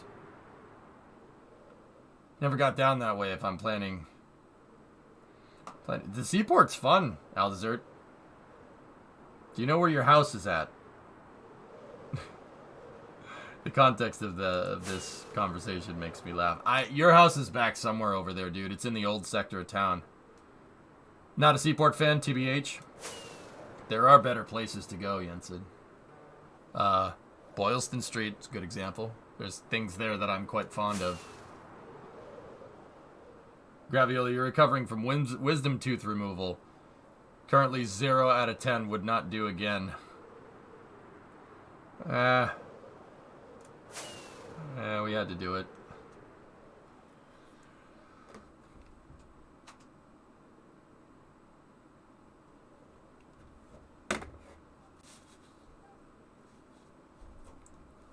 We only have $40 for food for the rest of the month. Buy those. Little pro tip. If you go to McDonald's, you buy a 20-piece chicken McNugget, it's going to cost you about $20. 20-piece chicken McNugget, 2 fries, and a drink. That is usually my go-to. Yes, I'm fat, I know. It's less expensive than if you buy, like a 10-piece and a large fry. Like, the meal is, like, per unit price, the meal is cheap. Like, the meal is way more expensive.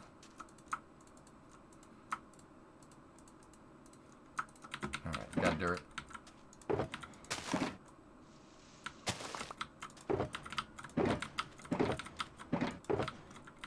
Anyway. So we're working on highways, dudes. I hope you enjoyed the little tour. It's fun, man. This is cool. I really like it. I wish I had more time to devote to this, but we gotta Kerbal stuff. Gotta use that app and get those points, indeed. Side note, have you gone to level 99 yet? I have not.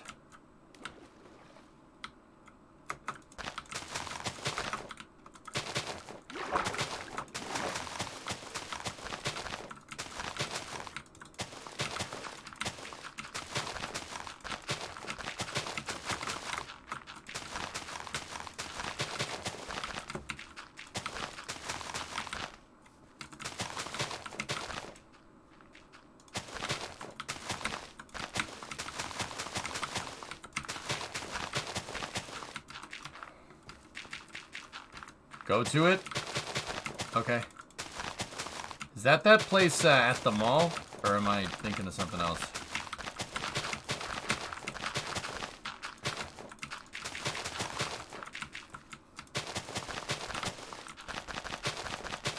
It's at the Natick Mall. Alright, cool.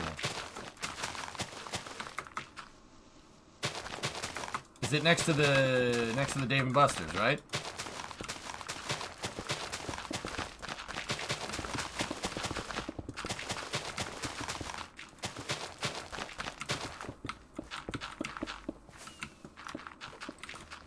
Those down here on the Cape, dude, there's arcades everywhere.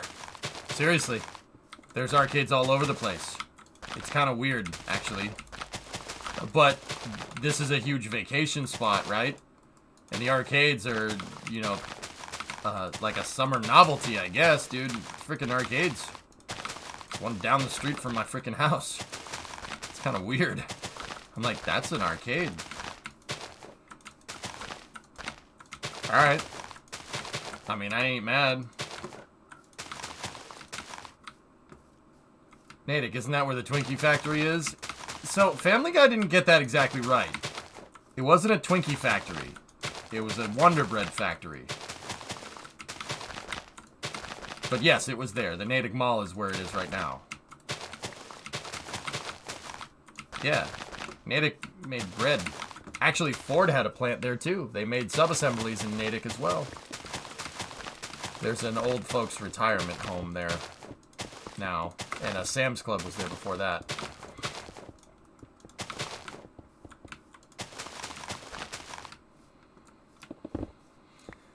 Instead of Twinkies, Natick is full of NIMBYs. Yeah, it really has kind of gotten that way. Yeah, that's the reason why I got out of that area, Jensen. I can't do it. It's just, there's too many people.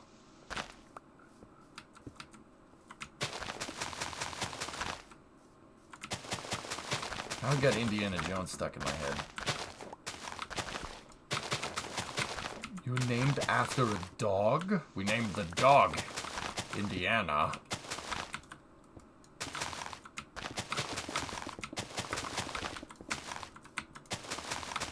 That sounds familiar. I mean, Sleepy, you probably have... The more people thing is probably more pertinent to you.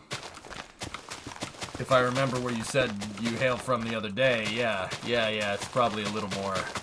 It's probably a little more people where you're at than where I'm at, dude. Martha's Vineyard has the oldest commercial merry-go-round in existence. Like, you can still grab the brass ring for a free ride. That's cool. Yo, Alza, you hear about the guys that knocked over the Rockland at Martha's Vineyard? The guys that knocked over the frickin'... They knocked over a bank on Martha's Vineyard, and they couldn't find him. How do you not find them? It's an island. I don't understand. How do you not find them? It's a goddamn island.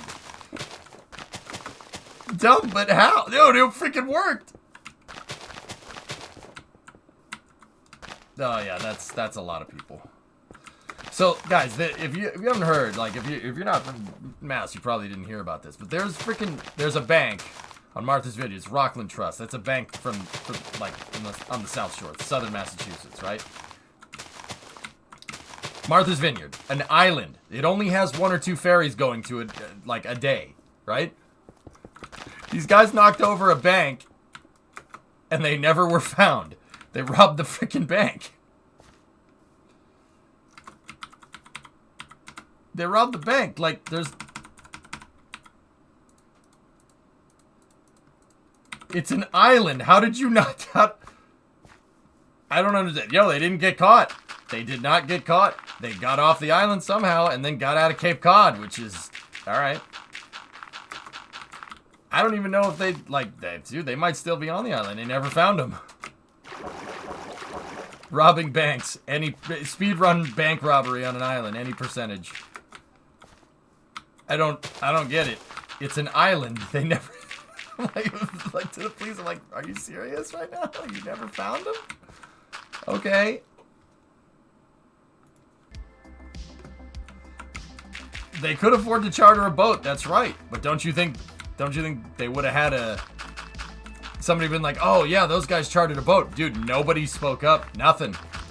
No, dude, like straight up cold case. And they robbed it like the other day. Please, like, I don't know how they did that. It was funny. The cops are like, yeah. Yeah, DB Cooper, right? Dude, it was like some real point and break stuff. Like, put the money in the bag. You know, like tying up the clerk and stuff. Like, real surgical operation from what the police were saying.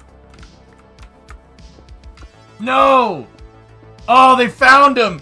No! Damn! They found the dude.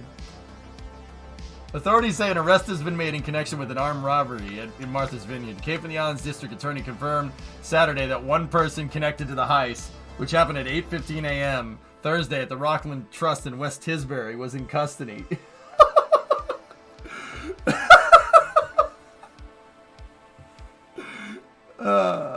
Did the guy get off the island, though?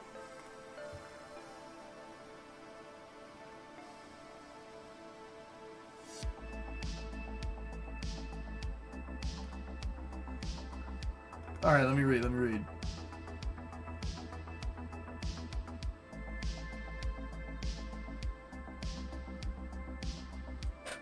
Hours after the robbery, a large police presence descended on the Holiday Inn in Falmouth, Mass., which is a ferry trip away on the mainland from Martha's Vineyard. Hotel guests and employees were evacuated and moved across the street. About 6 hours of armed law enforcement at the hotel. Officials said a tip indicating someone at the hotel was involved in the heist was deemed to be unfounded. How did they find this guy?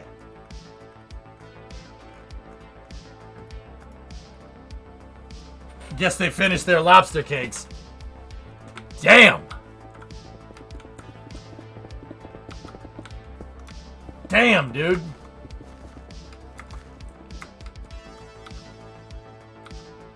I heard nothing at the Holly and Falmouth. How did that... Oh, man, that's a shame.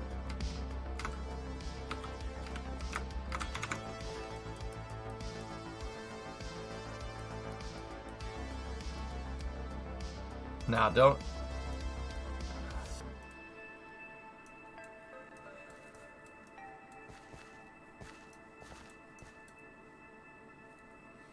Do you think if I spray some Flex Seal on my engine belt, it will stop slipping?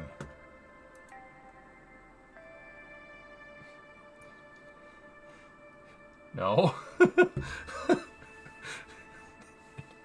No. Don't do that.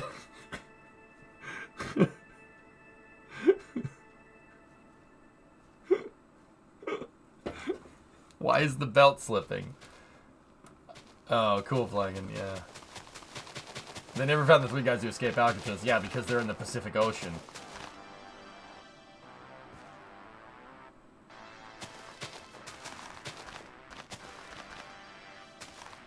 Hello, I have an offer for you. Nimble, I'm not really interested. Discovery, go at throttle up. Vincino, 24-month resub. Thank you.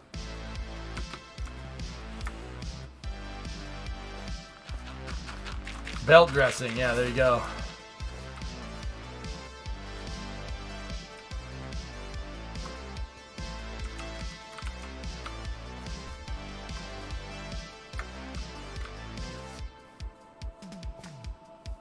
Yeah, maybe flagging, yeah. The alternator isn't charging enough, and I'm tired of everyone giving me bad looks from it squealing.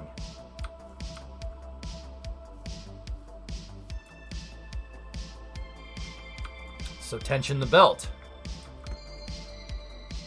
Yeah, you gotta tension the belt, dude. That's the problem. Want another helping hand? Sí, me gustan los manos.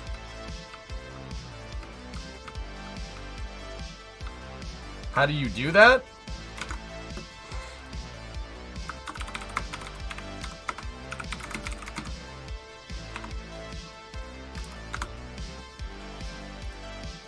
So, S, your tensioner is shot.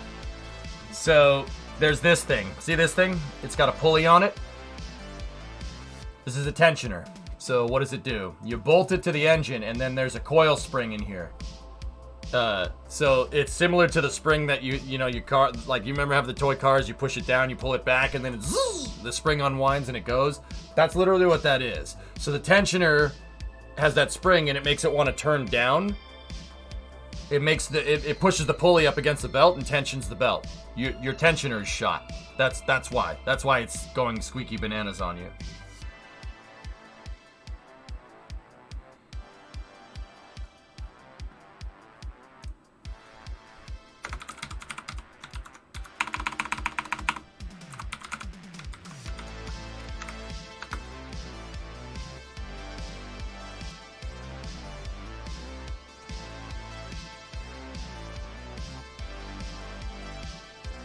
It's got to be right at the top, dudes.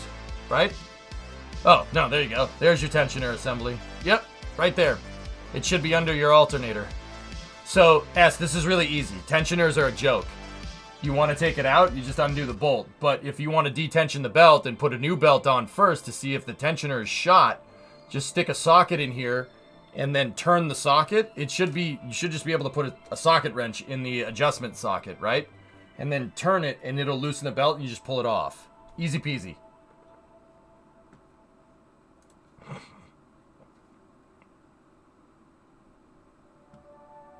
Yeah, that's nothing, dude. Yeah, see, 4 liter, yeah. There you go. Remove the belt first before removing the tensioner. Yeah, pull the belt and then take this thing off and then just get a new one. Easy. That's an easy fix, dude. It'll take you 5 minutes.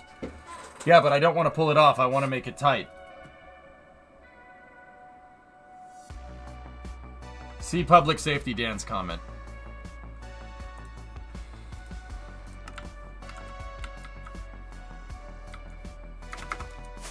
You need a new tensioner and or a new belt.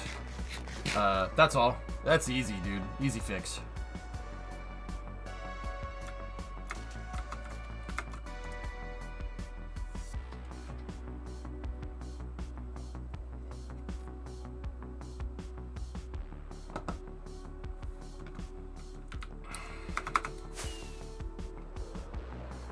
Yeah, go to the store, Mink.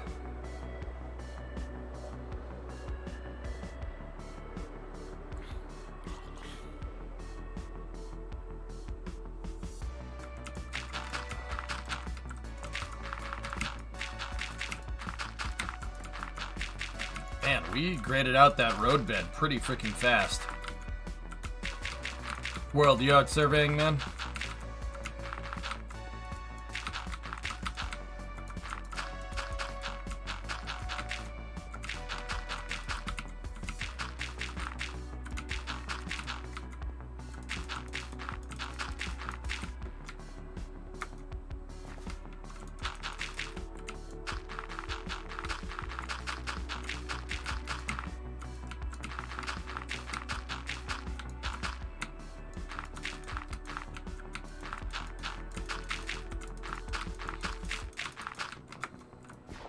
Mark the interchange side out. Chat's gonna kill me with the amount of more work that has to be done. We'll start making the rough path down to the certain point. So much maths. Do you need help with it? Dude, I'll help. Just get her done, man. Or is it just figuring out the geometric design? I mean, yeah, it's a pain in the butt, dude. But that's kind of why I put you on the job, man, because you're really good at it. Better than me. You know what I'm saying? You're better than me.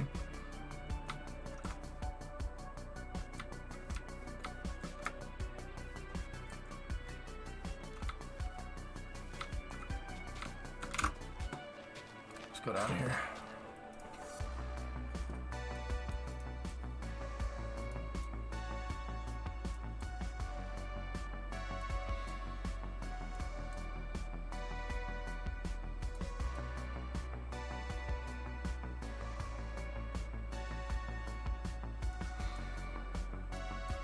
World, is the white marks you?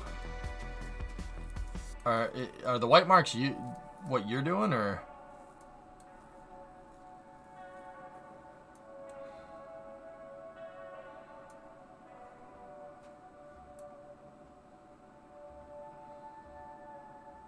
Yeah, it is easier that I can eyeball the rough size to start with. Also, how many lanes for one going south? I was figuring just keep going with the 6-lane highway, man. Electron, he's got a 97 Cherokee 4.0 XL 4x4. It's a nice truck, dude. I helped him. I didn't help really buy it. I said, yes, you should buy that.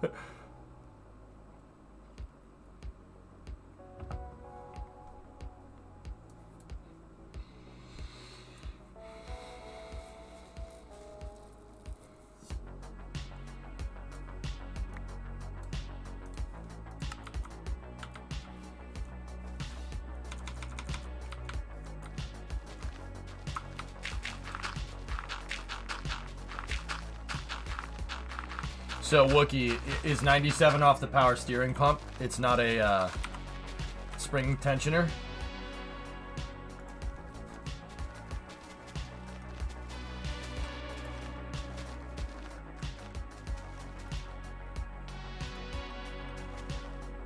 Oh, that's even easier, dude, if it's a manual tensioner.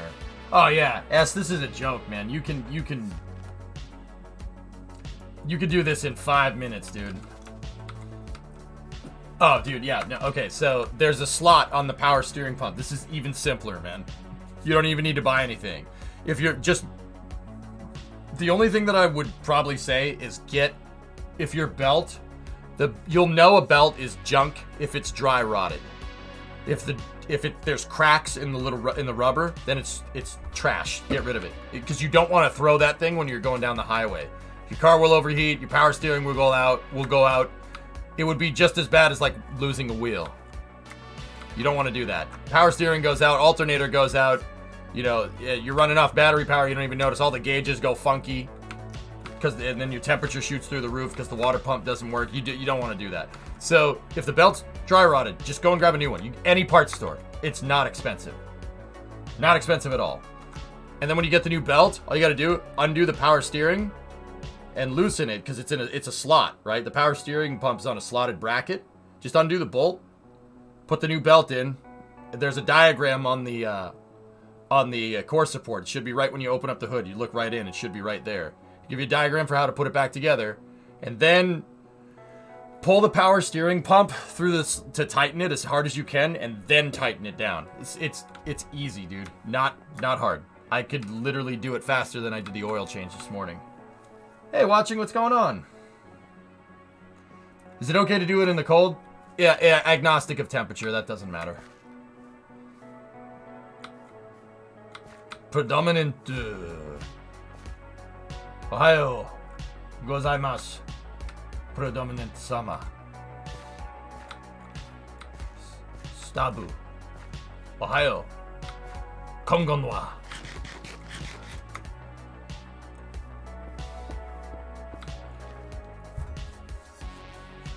Staba. Staba. So desu ne. Staba.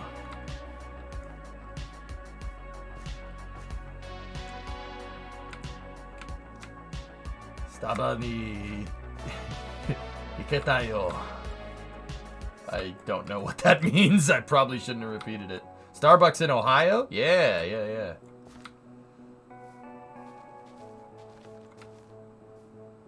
I want to go to Starbucks. Last, you want to see it. You will like this. You will like this. Alright, let me see the Lund prods first. Ooh.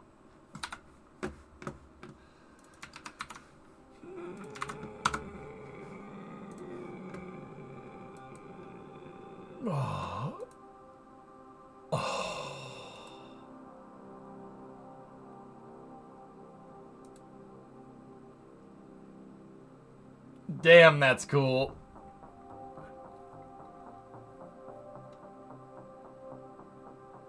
S, if you're really worried about it, before you leave, real quick, one last thing. Take pictures of everything. Yeah, Flykin, that's... Tim got some great shots, dude. Very nice. Very nice. I think the coloration is due to the heat. It does get warm in the sun, my dude. Yeah, you can see stuff starting to get a little warped from the sun. But Orion's supposed to do that, dude. It's supposed to be part of the reason why the capsule, even not on the heat shield, part of the reason why the capsule has shuttle tiles is because it's designed to go out into deep space, and it's designed to stay out there for long periods of time, just like what it's doing. Oh, so you show his and not mine. Dude, you know I don't like showing Tim's stuff without his permission. Get over yourself.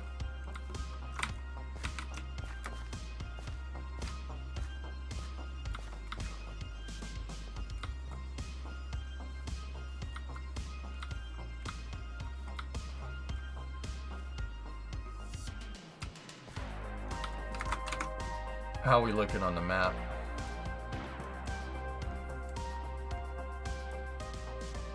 World Killer, I got you. Come on over to me. I'm at the end of the road deck right now.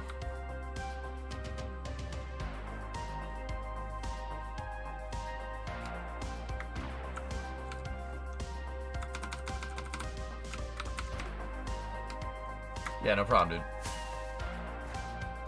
Bits of Orion have cork in RTV as thermal protection, which might not look as smooth as just machined metal. Indeed. News station talking about re-entry and splashdown. What is wrong with this picture? Zonic, we saw this, dude. we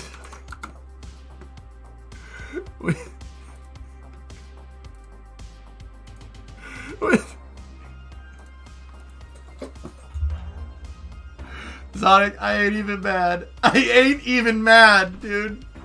I ain't even mad. That's really funny. I ain't even mad. No, this is great. These guys keep getting it wrong. It makes me look like a freaking rock star, dude. We good. We're all set. Yeah, we look like a bunch of rock stars, Gene. Reusable service module. Actually, somebody in chat did some digging and actually found that those pictures are actually from NASA. It is from a NASA study on reusing the service module.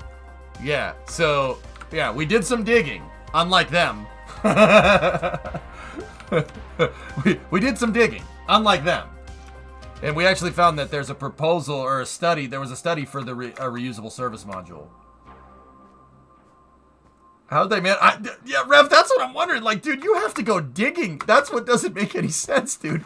You have to go digging to, you have to do a lot of digging to find that NTRS thing. It took Chad a couple, like, a good hot minute to freaking catch it. Like, it's so strange. Blast for a better shot of the booters. Oh man, Tim did get some really good shots. Him and Cosmic, dude, they do great work. Yeah, look at the tail off. Isn't that cool? Isn't the tail off legit? The shuttle, I don't remember the shuttle boosters shooting out sparkles like that before, but...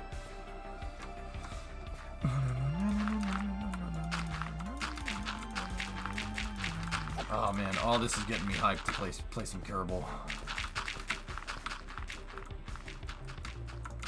Send the link. Zonic, link it up again, dude.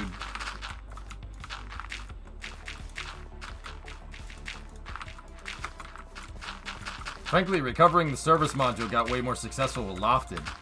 Dude, there's a reason why I was bumming, Hank, that I didn't get up for that launch. Lofted is a big deal.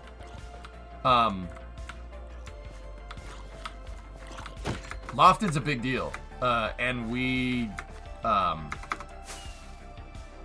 and it's really not as hyped up as it probably should be.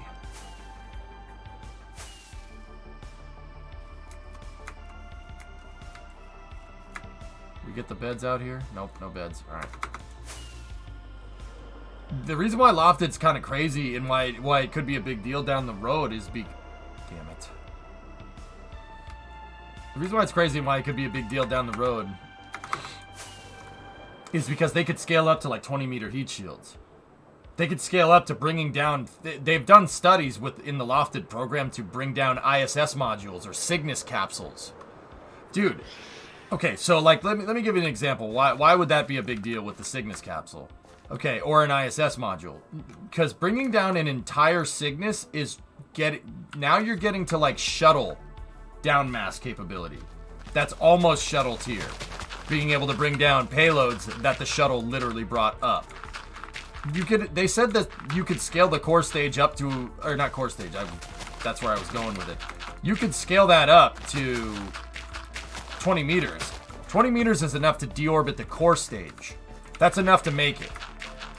Like, that's a big enough heat shield for the core stage. Now, don't get me wrong. I don't think that that's ever going to happen. The core stage is really not designed to do that. But, heck man, you could, if you dump an inflatable heat shield right in the center, basically if like you take SLS's core stage, right? You put one of those things quite literally where the fifth engine is supposed to be, right in the center, between the 4 RS-25s. Dude, it could work. That's a negative pressure area. It could work. It could work, dude. I don't know how you'd stop it. I don't know where you'd go from there. You could probably get it through re-entry. There's plenty of space. Plenty of space down there. I've had MPS guys tell me that there's enough space for another engine down there. You could put a fourth RS-25 in there. You could put a fourth RS-25 on there. You could put an inflatable 20-meter heat shield. And then you could have it tap off of the CAPUs.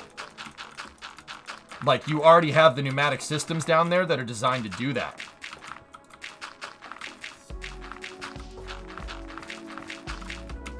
Yeah, Yarg, they wanted to do Mars EDL, Mars entry and descent and stuff with it.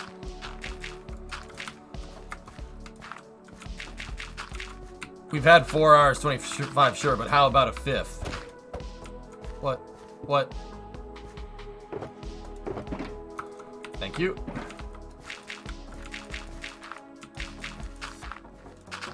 Username, go and put it with all the stuff that Ian delivered back down there.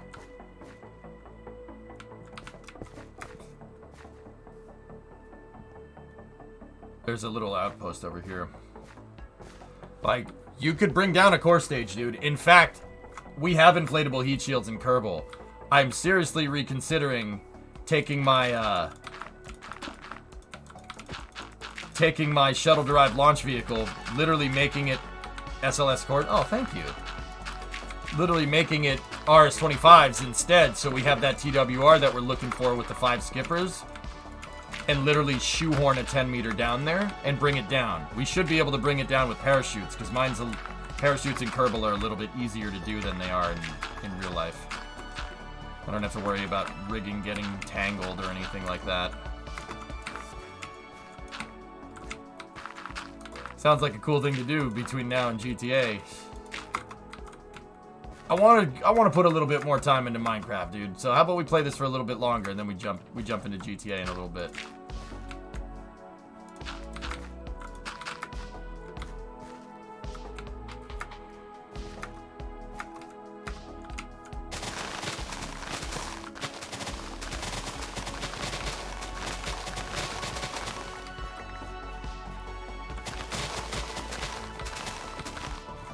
There's a long threaded rod that appears to be connected to the tensioner pulley.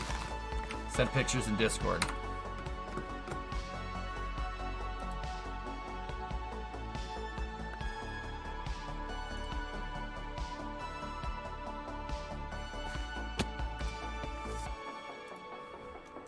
I don't see any pictures, man.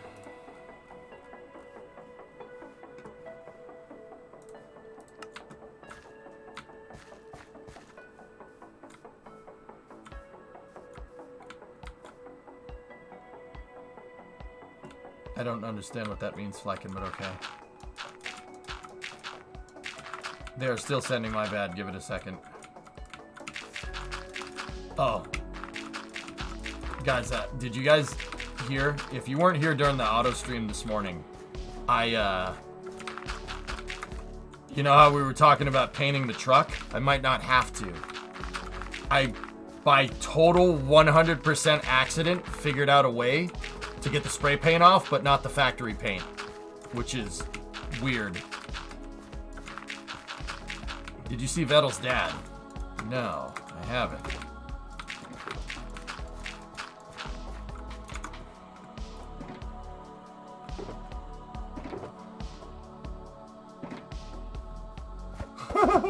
Nice. So check this out, dudes, real quick. Food. Okay. No, Rarest. So check this out. Look, this was the truck outside this morning. And I know it looks ridiculous, right? But for Scumbag Labs, Hoonigan painted the thing. It was white. They painted it blue, and then they painted it black, and then they painted it red. Right? So check that out, dude. Now, I know the paint is still a little scuffy, right? Because I haven't buffed it. Because I don't know where my buffer wheel is, right? But look. So I was trying to get at the manufacturing tag because I wanted to see it. Because I wanted, you know, I was just like kind of messing around last night after the stream, after racing, and I'm like, you know what? I want to figure out when this thing was made, right? So I took a wire brush to the manufacturing tag, and it kind of got through, but it started scratching it. So I was like, I don't know, man. And I had some brake clean left over in the garage, like just sitting right here, left over from cleaning up the mess of the oil, right? And I was like, screw it. This is the closest thing I can find. I sprayed the dang thing. And the spray paint just melted right off, and the tag was pristine. So I got the rag in the shop. I think it's still there. I got a chamois, right? And I just wiped the paint right off, and I went, what the hell? That's the clear coat. And so I just went ham with all the brake clean that I had left over, and I got this whole thing back to factory paint. And I did buff a little bit of it just to see with that. I didn't buff it. I used some of the detailer that I was using on stream the other day, and I wiped it off, and dude, it is more pristine than the damn truck bed. But brake clean takes the spray paint off, but it doesn't take the clear coat. It's strange, man. I don't know. I don't know. Chat and I were kind of theorizing about it, and what we theorized was that the spray paint's got to be oil based, in which case the brake clean would obliterate it. If the clear coat on the thing isn't, or the paint is like latex based or something, whatever spray paint they used, because it obliterates the spray paint like what aircraft remover would do. It just totally reacts with it, but it doesn't react with the clear coat. It's weird, man. So the entire back door jamb on the driver's side of the truck is clean. It looks brand new. And then I started getting outside of the body real quick. Dude, I even went at the F250 HD logo, that one that they painted over, and it brought that around too. And I'm sitting there going, what the heck? So I ended up staying up till like 3 in the morning. Just basically until I ran out of brake clean.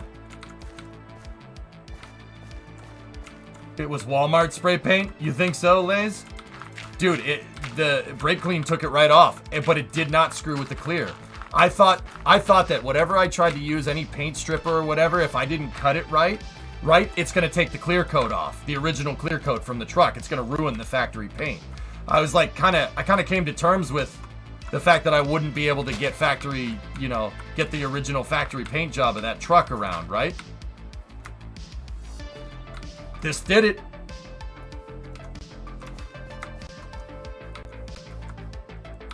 Dude, I was very confused.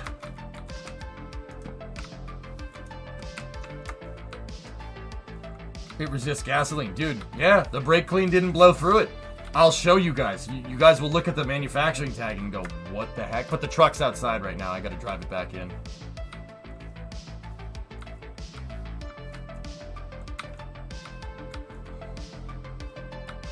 I'm gonna buy stock and brake clean if you're gonna do that whole truck. I actually, Dan, budgeted it out. I budgeted the thing out because I was curious.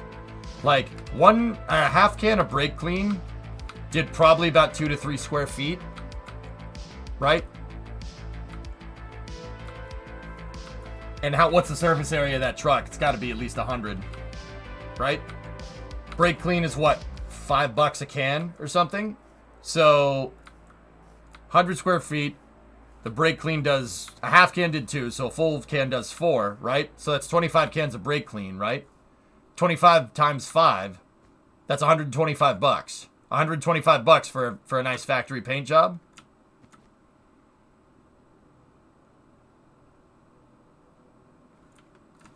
Just saying.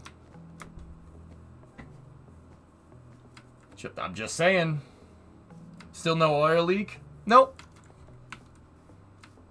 Like, I thought it was stupid too. I'm like, am I really gonna brake clean the whole freaking truck? You ain't gonna get a 3-stage paint job like that for $125. Not even Mako will do that. And Mako's would probably be crappier than the factories, just saying. Dude, I will show you this on stream. That picture does not do it justice. The picture doesn't do it justice because Brimo snapped it on the phone. I'll show you it with the webcams, and you'll be like, how is that even possible? Like, look, dude, you can see I did the whole inside of that door jamb. Like, the part that's kind of perpendicular to the camera. Did the whole thing. And then I tried Goof Off up here. Goof Off didn't blow through the clear coat either, but I don't want to keep using it. So I used the last bit of brake clean to get the Goof Off. So it's meant to be white. The truck was white. Yeah, it's the same color as the bed from the factory Alleviate. That's why I made sure when I went out to California that we sourced a white bed. But I had always thought that I was, there was no way I could get the spray paint off. There's no way I could get the spray paint off without ruining the factory paint. But dude, inadvertently I figured out a way to do it. Paint the truck red, white, and blue.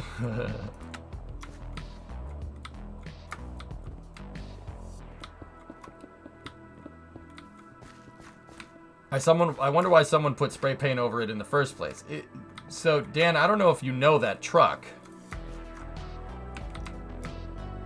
That truck is, that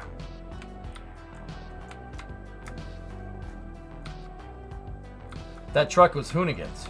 It was on their YouTube channel. Here. It was on the Hoonigan channel on a little syndicated show they did called Scumbag Labs in 2018. If you just literally type in Scumbag Labs F250, there it is. This is the exact truck. And I want to get it back to looking like that. Yeah, it did plywood burnouts. Yep. Yeah, they beat the trash out of it.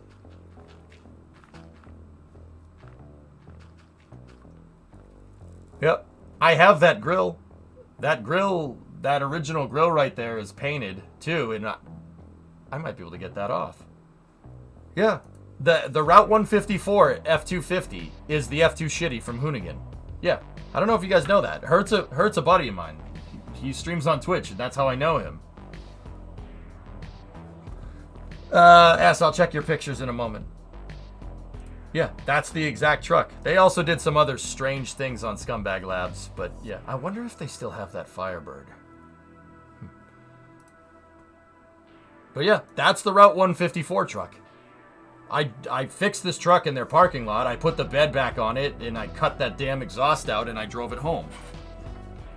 But see, it was white, and then they painted it blue, and then they painted it black right there. It was really dark for a while. See? It still has that red Hoonigan logo on the top, and then they painted it red for the last episode of Scumbag Labs. Yep.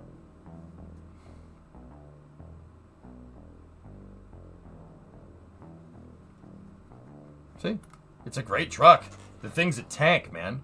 I figure if they could drop the thing from a forklift, do plywood burnouts with the wheels, drop the thing from a forklift and just overall beat the trash out of it, that it's fine. But yeah, that's my truck. I have that truck literally in my driveway. That exact one. Yeah, that one. The one that's on fire. Yeah.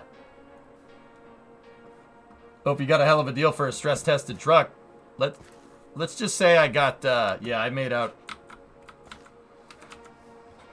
pretty well there. All right. What is this? Thoughts on this Dingbat Motel 6 5/1?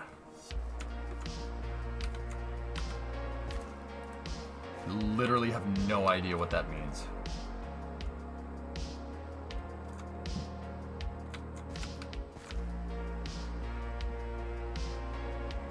That Firebird though, they tried to make poor man's turbos with I think those are industrial fans. Kind of worked. Do not get rid of the logo on the roof though. No, Alleviate. I'll leave that. Yep. I'll clear coat over it and I'll leave it. Either that or I'll just reapply it in the same spot.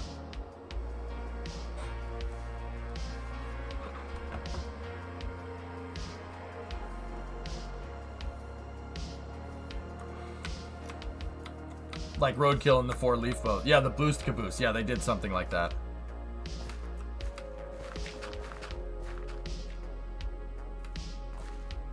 Man, we got this... Well, now, I say we. I only worked on a little bit of it. But they got this road thing done out pretty freaking fast. Yeah, see, we're making a new highway right away. And then we got to figure out a way to turn it. Because what I wanted to do with this highway, instead of just making it like super elevated over the swamp right here, I wanted this one to follow the solid terrain around the swamp biome.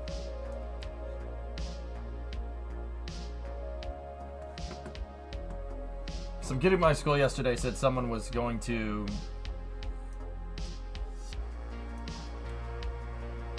Nice, newbie. Nice.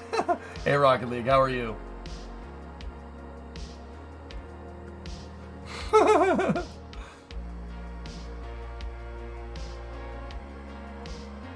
I'm sure that went over real well, newbie.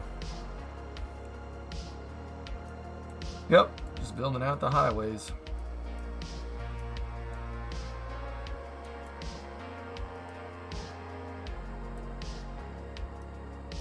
Haji, did I miss your question? Yeah, we don't have to follow the wood exactly. Well, World is helping. World is doing some survey. I have World Killer on it. How long did this take? Rocket League, we've been working on the entire city for about 2 years. The city gets bigger. This is just new planned districts out here. Yep. Yeah, about 2 years. You guys got to remember, this is all survival. All done in survival. No creative. We don't do that.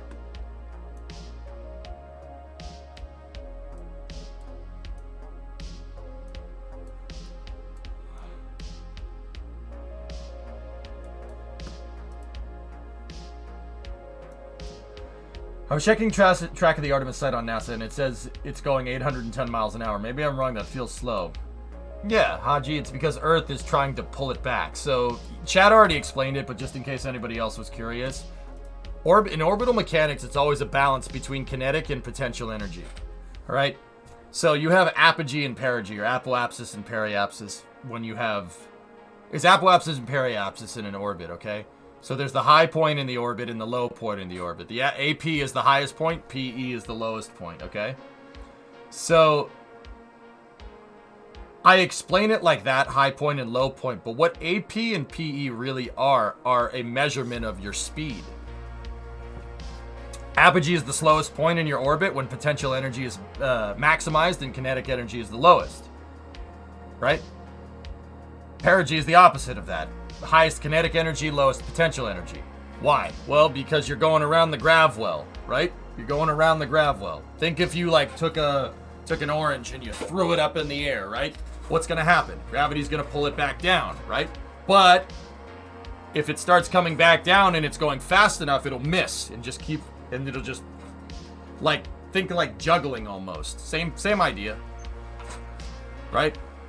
Like when you juggle stuff, like when it's in your hand, you just kind of do this, right? But then the thing goes, woo, right? It's like that. Now, Artemis 1 is on a very low energy transfer.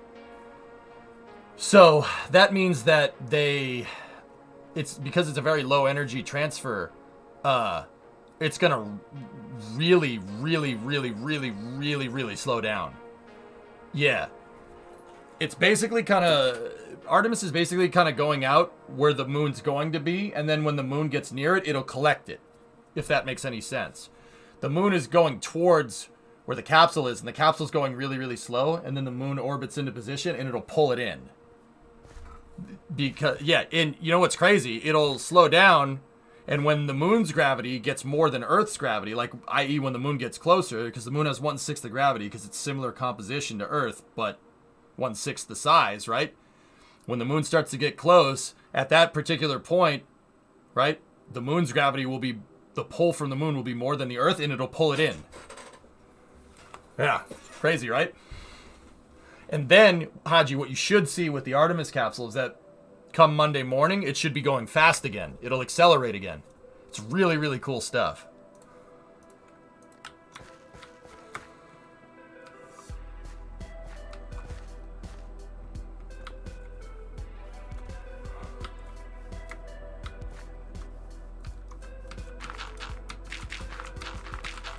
But yeah, you notice that it is going slow.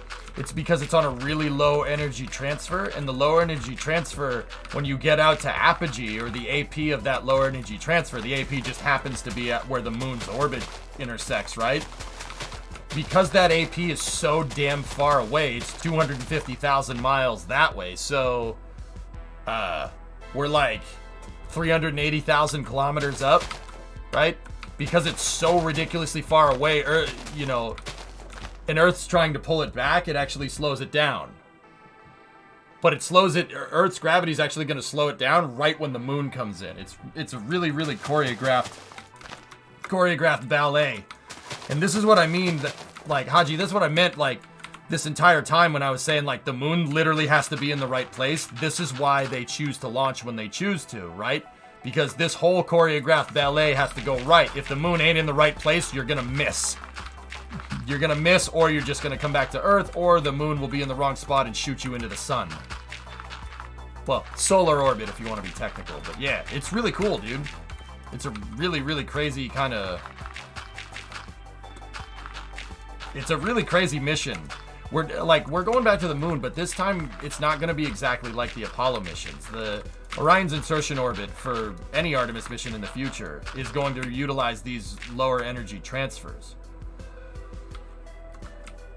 6 a.m. Eastern Time, Driados, on Monday morning.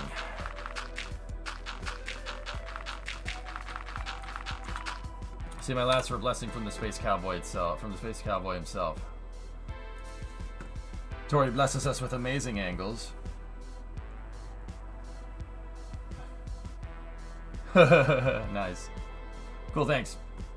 Makes it pretty visual with the comparisons you made. Yeah, I try to think about something that has similar motion to whatever I'm trying to describe, so it could really drive it home. I could draw it if you want, real quick. Let me just take a break. Here, like, so you have Earth, right? And Earth is doing its thing, and then you have the moon way out here, and the moon's on its trajectory like this, right? And the moon goes this way, right? What they did during Apollo is they basically shot off the Saturn V, got into a parking orbit, went around once, and then sent it, and they sent it on a really high energy transfer, like this. That would be a free return, right? And then what Apollo did was when they were out on the transfer, they'd do a correction burn, and then they'd circularize around the moon like that.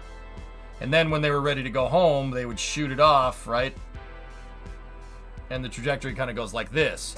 Now, see how steep this line is comparatively to like where the moon's going? That's because big upper stage. Orion and the Artemis missions aren't really doing that. I mean, first of all, the Block 1 SLS has that dinky ICPS on top of it. So Artemis orbits kind of do this. SLS shot this thing into a weird egg-shaped orbit, but that egg-shaped orbit was still suborbital. So that's why the core stage didn't come back, right? So it shot it up here. They had MECO and separation like right here. Then they did the PRM. Perigee raise maneuver, raising the lowest point in your orbit to circularize out here, right? And then, so they did the PRM, and then when they went around here to this point, they did translunar injection, or TLI. TLI is the TLI trajectory for Artemis looks like this.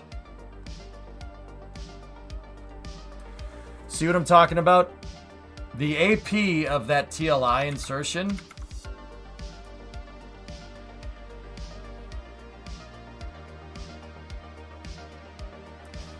the AP, the new AP that was established after TLI, that's just the A, right, is basically going to have Orion going its slowest right when the moon comes in and the moon pulls it in. So when the moon pulls it in, what it's going to do is it's going to go like this, right? And then they're going to, right here on, actually it's more like right here, when they're still out of line of sight, they're going to do their inbound transfer, and the inbound transfer is going to basically put the trajectory out here somewhere. And keep in mind the moon is still going, so when they do that inbound transfer and they start going up here, the moon will be over here somewhere, right? And then that orbit would go all out here. It goes all the way out here in that distant retrograde orbit. And then they do their circ burn out here. That's happening sometime next week. And then the thing will come back down. And if we just kind of isolated it, if we isolated the moon, right? And you just kind of traced what the orbit looks like locally, the orbit looks like this. It's just another eccentric orbit around the moon, but it's an eccentric retrograde orbit. So meaning very egg-shaped, right?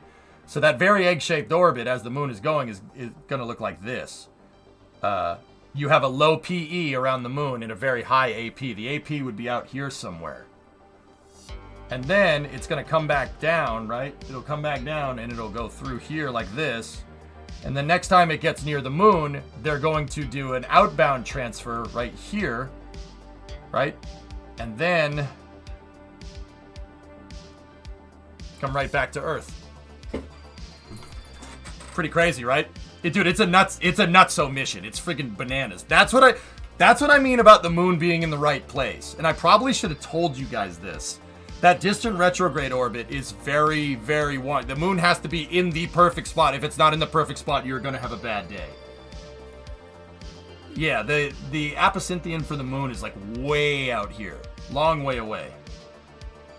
Since the moon is 1/6 the size, will it pick up, start pulling in Orion at 5/6 of the distance with the gravitational pull, or is gravity linear like that? Gravity is linear like that, but you're not taking into account potential energy of the capsule, right? So, I have this can of cold snack right here. It has potential energy right now. Why does it have potential energy? If I let it go, what's going to happen? I took that potential energy and made it. So this is a battery. It's storing energy right now. It's storing kinetic energy. And if I let it go, right? There you go.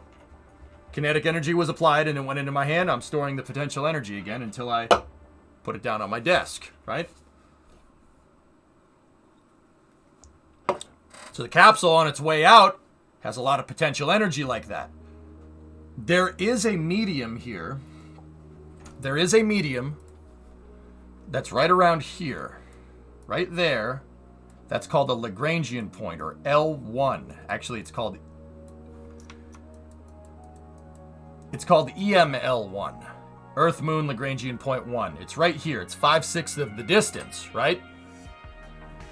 If you put a spacecraft into a maneuver and that spacecraft had the AP right there, right at EML1, right? You have a really high eccentric orbit and you basically took your orbital speed at AP and stopped. So like say you're coming up here, right? You get to this point, right? And then you point the engine the way that you're going and you burn that way.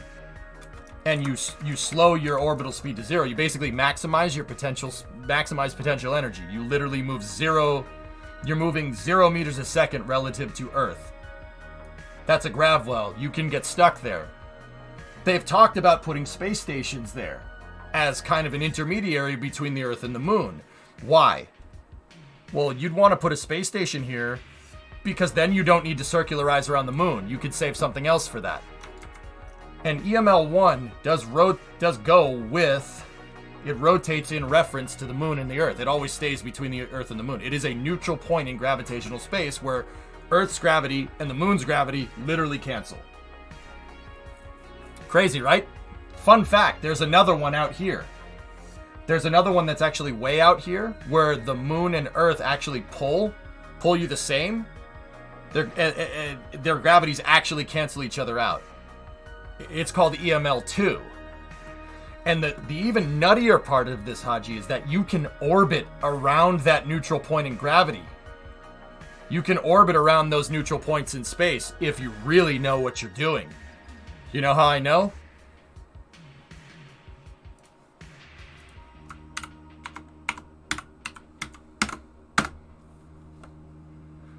Guess what that thing is doing? Webb telescope. It's at EML2, orbiting around that Lagrangian point. It's orbiting around a neutral point in gravitational space between the Earth and the moon on the far side.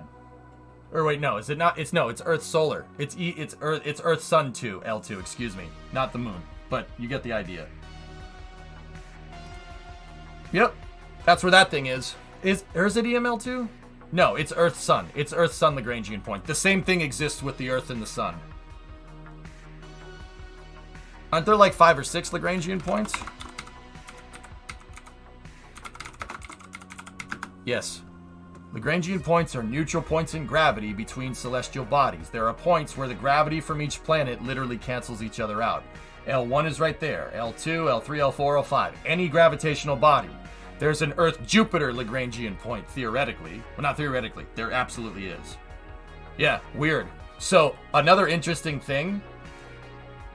There's a solar Jovian Lagrangian point, L4, L5. So Jupiter is right here. And Jupiter actually carries clusters of asteroids that are stuck in L4 and L5 between the Sun and Jupiter. Yeah, there's clusters of asteroids, L4, L5. That's where NASA's Lucy mission is going. It's going to see what the heck's up with that. Yeah. Yep. Yeah, Jupiter actually carries a cluster of asteroids flying in front of it and behind it. True story. Yeah. Oh, yeah. Dude, orbital mechanics gets nuts. It gets very strange.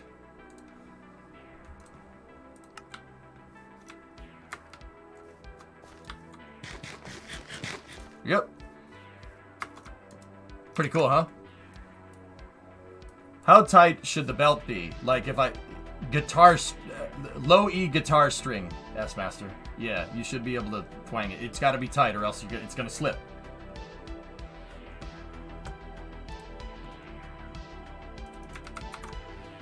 Yeah, so... Thanks, Predominant. James Webb is not Earth-Moon L2, it's Earth-Sun L2. But it is orbiting around Earth-Sun L2. Yep. Dude, you can do all kinds of cool stuff with orbital mechanics if you really know what you're doing. So Earth has L4, L5. I'll bet you there's some micrometeorites caught in them. I'll bet you. Could be, dude, there could even be a rocket stage or two stuck out there. We don't know. It's too far away. There's no way to track it. Nice, 95. Yep. You can orbit around those neutral points, Hadji. So it's very interesting that you brought it up, because you're absolutely right. But remember, the Orion capsule on its outbound trajectory, it'll cross through L1, and L1 will perturb it. But it has the potential energy stored, so it's just going to go right past it. Pretty cool, though, right? Now, it has some kinetic energy, a lot of potential energy stored, but it has some kinetic energy. It'll just go right past it. Unless they fired the engines, and it could get stuck there. Oh, yeah, you could get stuck between the Earth and the Moon, or the Earth and the Sun. I think I fixed it. It was actually about as easy as it could possibly be, just tightening a nut. There you go. Does that mean there are rocks and stuff in L1? Could be. Yeah, Fluffy, could be. So, like, okay. Think about these neutral points here. Now, Jupiter's Lagrangian points are ridiculous, and they're a little bit more stable because Jupiter is a big planet, has a lot of gravitational pull. Not all of these are kind of what's called resonant, so stuff doesn't like toilet bowl and just stay there.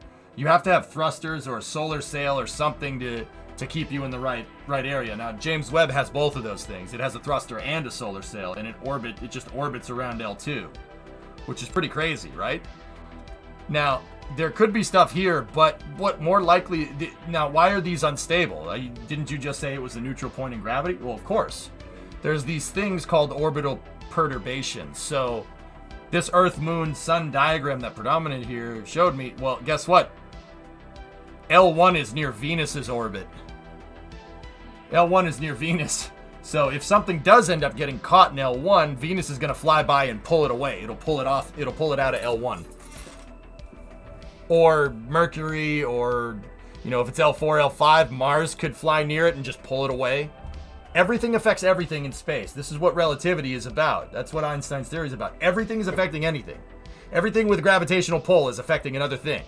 The thing is that the sun is what affects the most because it's literally the biggest thing. We're all orbiting around the sun because it has the most gravitational pull. Yeah. Perturbing forces, they're all over the place. It's like ocean currents, but in space.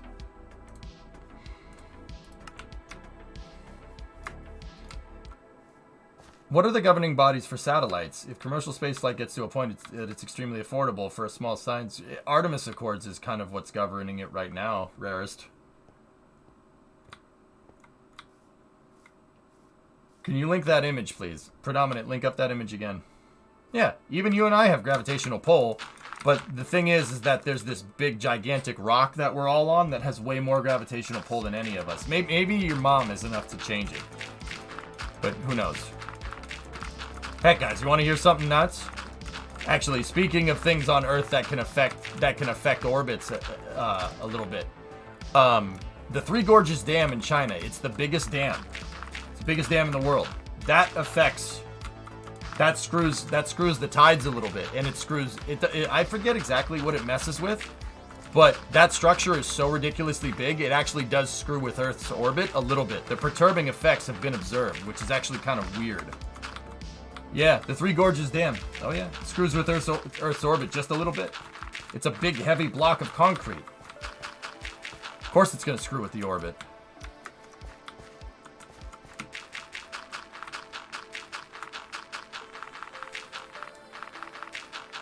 It's just a little bit, guys. It's not even... You're never going to notice it, not even in a million years.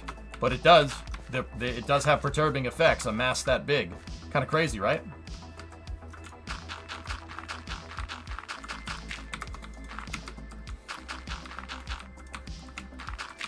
Humans messing up the planet sounds legit. Oh, please. You really want this planet to... You really want us to not screw this planet up, get us off the planet. Us existing is screwing up the planet, Wolfie. So, let's get us off. Why don't we just take the humans and move them over here?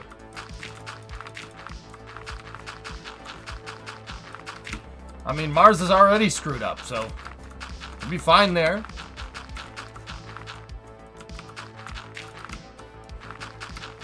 Mars and Venus are already screwed up. Why don't we just go there and just do our thing there? I mean, that sounds fine to me.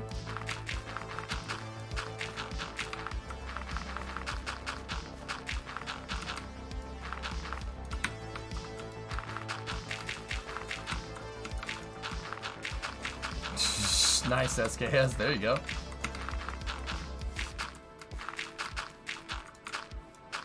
Return to Monkey. Again, sounds legit, my guy.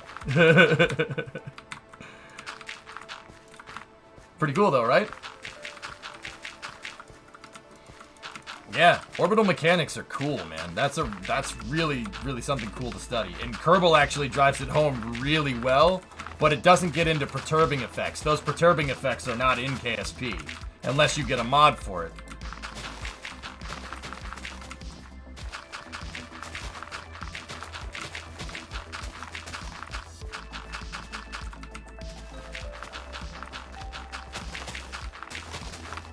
Environmentalists would be ecstatic.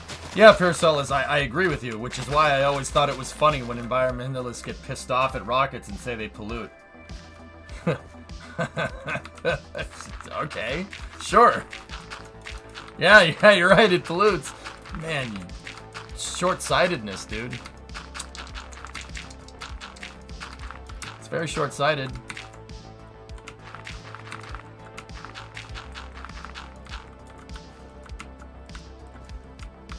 No, username, I didn't hear about that, but that's cool.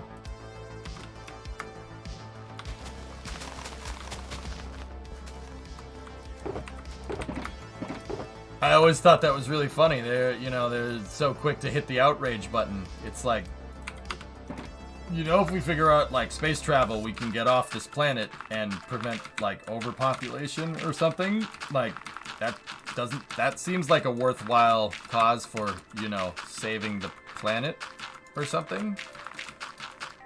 I mean, I'm not gonna lie to you guys. I just kind of want to go to space. Like, yeah, saving the planet's cool. If that's a byproduct, I'm in. That's cool. We can do that. We should do both of those things. Like that seems right. Overpopulation in it isn't a thing. Yeah, plutonium. I don't know. I'm not smart enough to say if it is or it isn't, dude. I'm just like what I'm saying is that like we can do. I kind of just want to go to space. In any way I can sell it, man. I'm in. As long as I'm not selling snake oil, you know what I'm saying? People get super skeptical about that.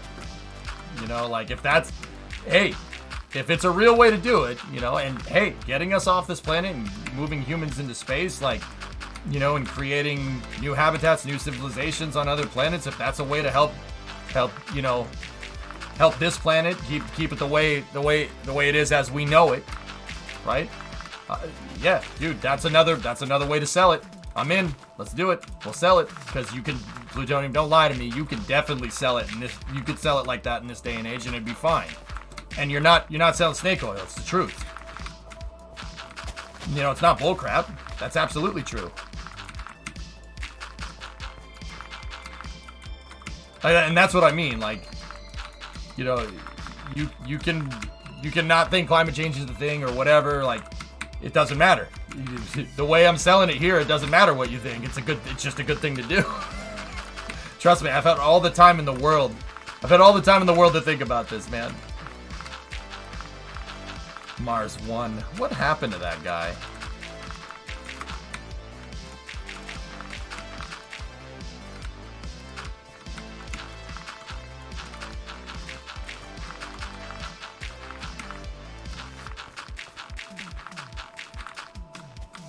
The large impact observed on Mars is put you off a little bit. Well, Fluffy, you heard what I was just saying about orbital mechanics.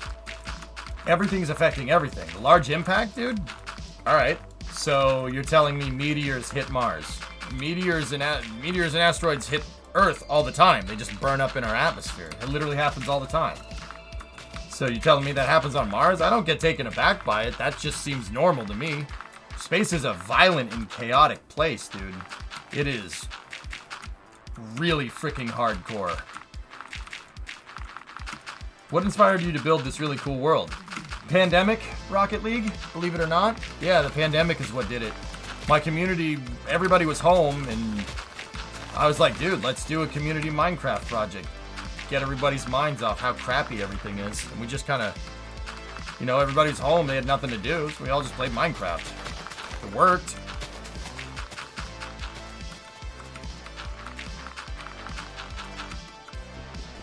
Pretty crazy, right? Sleep, sleep, sleep, sleep, sleep. Boom!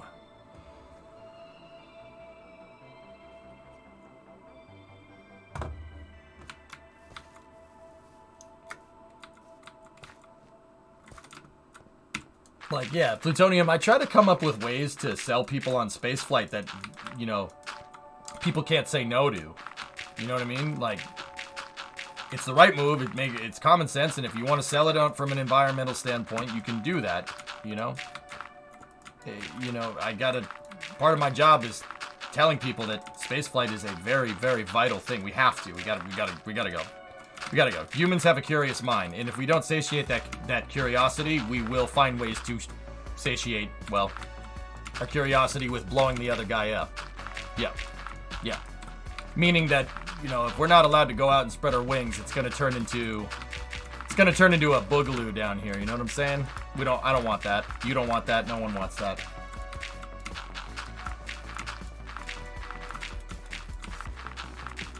It helps so much through COVID. Also gave me the best tips for working from home full time. Yeah, there you go. I don't want to blow people up. I want to eat people with your seats. Yeah. Blow up the Three Gorges Dam.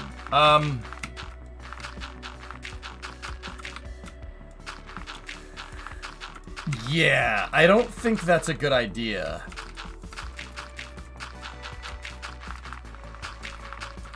People don't want to see your hero sausages made. Humanity's ability to become spacefaring is going to be messy, but the end result is best. Yeah, I agree, Rares. I'm kind of with you on that one. I'll find any way that I can to show that this is a vital endeavor and why we need to invest in it.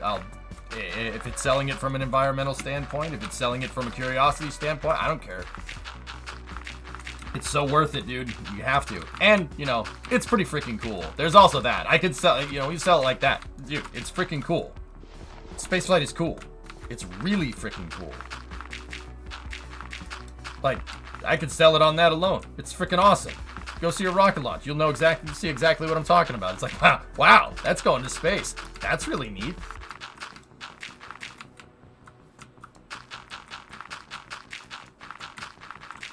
Humans mainly base their larger decisions based off of fear. Plutonium, another way that we could go with that, dude, is that humans, you know, you say humans base our decisions off of fear. Well, guess what? Space is trying to kill you at every waking point. You should be fearful of it. I can't think of a better place where humanity is suited to go explore. Want to be paranoid? Oh, space is great for us. Oh, it's perfect for us. You kidding me? We fought to be the apex predator on this planet. We could do that again. And we'd be damn good at it too.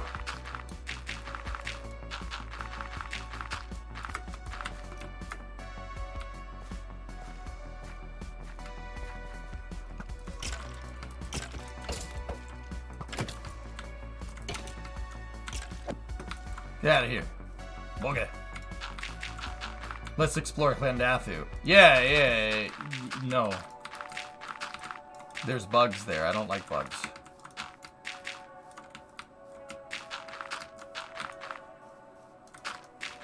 Space is easier to live in than Australia. Wrecked.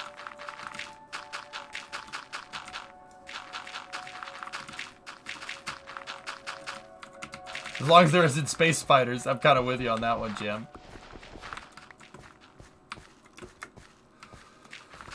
All right. Do we get this filled? Damn, man. Dude, we busted that out. That's freaking sweet. All right, cool. We got a pretty good road deck to start with here. Oh, Flykin, I didn't X out of the link. I'm sorry. I thought I clicked out of it, dude. Here, do you still want it? I'll post it in chat just to be sure. There's a book on how human were the scariest aliens since Earth was such a harsh place. Humans were the most evolved to survive compared to other life forms. Yeah, okay, cool. Sorry. I thought I X'd out of it, dude. I'm just losing my mind. All right. I wanted to go up. Yep, there's my truck. There's some space flight. Let's give this a little bit of a refresh here. All right, so this road bed right here is a nice start here.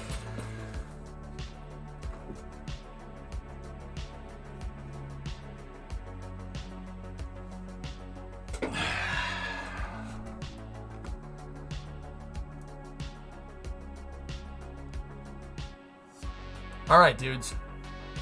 Good work.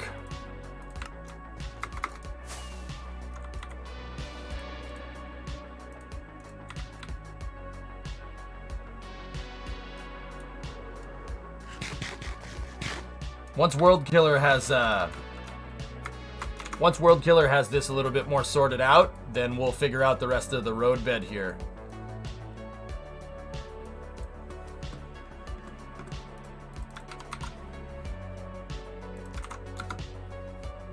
What do you think about the new blueprint system in Satisfactory? It's great for making buildings, Zonic.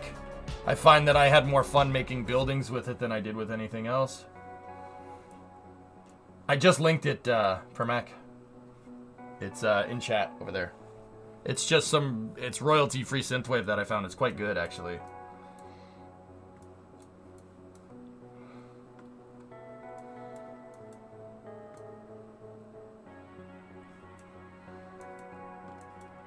Frickin' bagger, dude. That's so cool.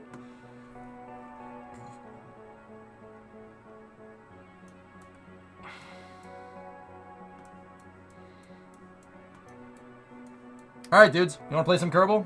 Good work today in Minecraft. Very nice.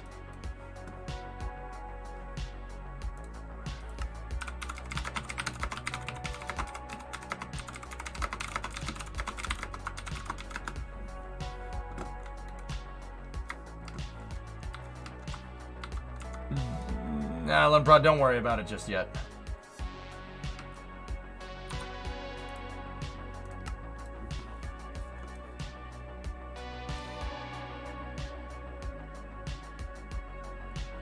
I'm probably going to start refilling that void soonish, okay?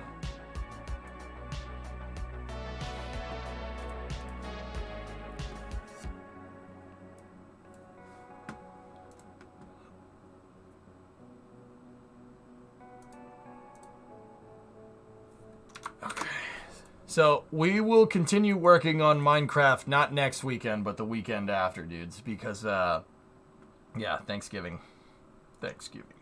Current progress. Taking Just taking its time, and there might be a roundabout to help link northern. All right, let me take a look, dude.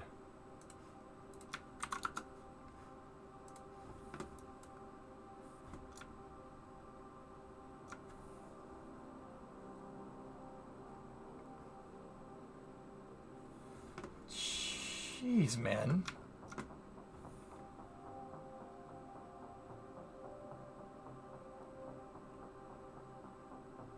Word. All right, man. Once you get the plans up, we'll build it. Gosh. How do you do this? Do you know whose cobble tower that is? I don't remember. How do you do this, world? Just out of straight curiosity, like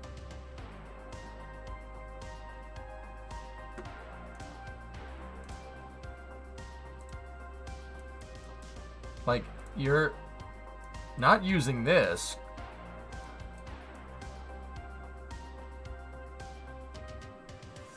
Oh yeah, okay. I see what the white lines are. That makes a lot more sense now.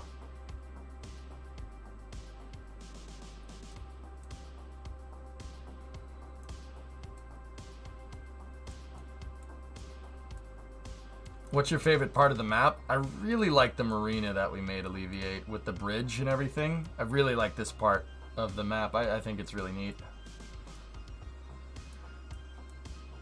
We really gotta fill in all this stuff here. We gotta finish these buildings and fill in over here and whatnot. It's still kind of sparse over here. It's too sparse for like the downtown area.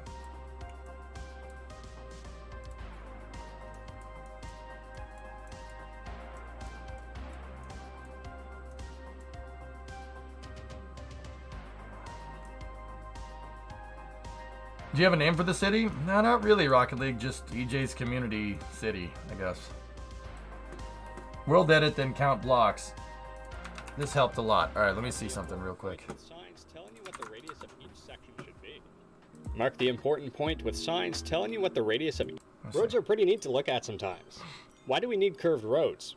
They look good, they follow coastlines, they add complexity to cities, and most importantly, we usually need them to avoid terrain or obstacles. This video will go over the basics of making an S-curve, and I'll show you the techniques used to scale your curve up to be used in large interchanges. I'm aware that the popular opinion of these techniques is that it may be an inefficient way to make curved roads, but my goal is not to provide a tutorial on how to make one type of curve. I prefer to focus on the proper engineering techniques. Yep, that's how you engineer roads. Yep, you're using chords. Yep. This is exactly how they do it. This is what like. So if you see guys, like, you guys ever see people out on the side of the side of the road? One of them has like a tripod and what looks like a camera almost, and the other guy is holding up a stick. That's surveying. When in terms of road construction, surveyors will find these, and that's how they make perfect radii on roads. So that you will become self-sufficient and hopefully no longer need these videos. Real highway planning is much more complex than just saying, I want a curve right here. Yep. Every single section of a highway curve has a radius to some center point. Curved roads that continue in the same direction should always have the same radius and not change.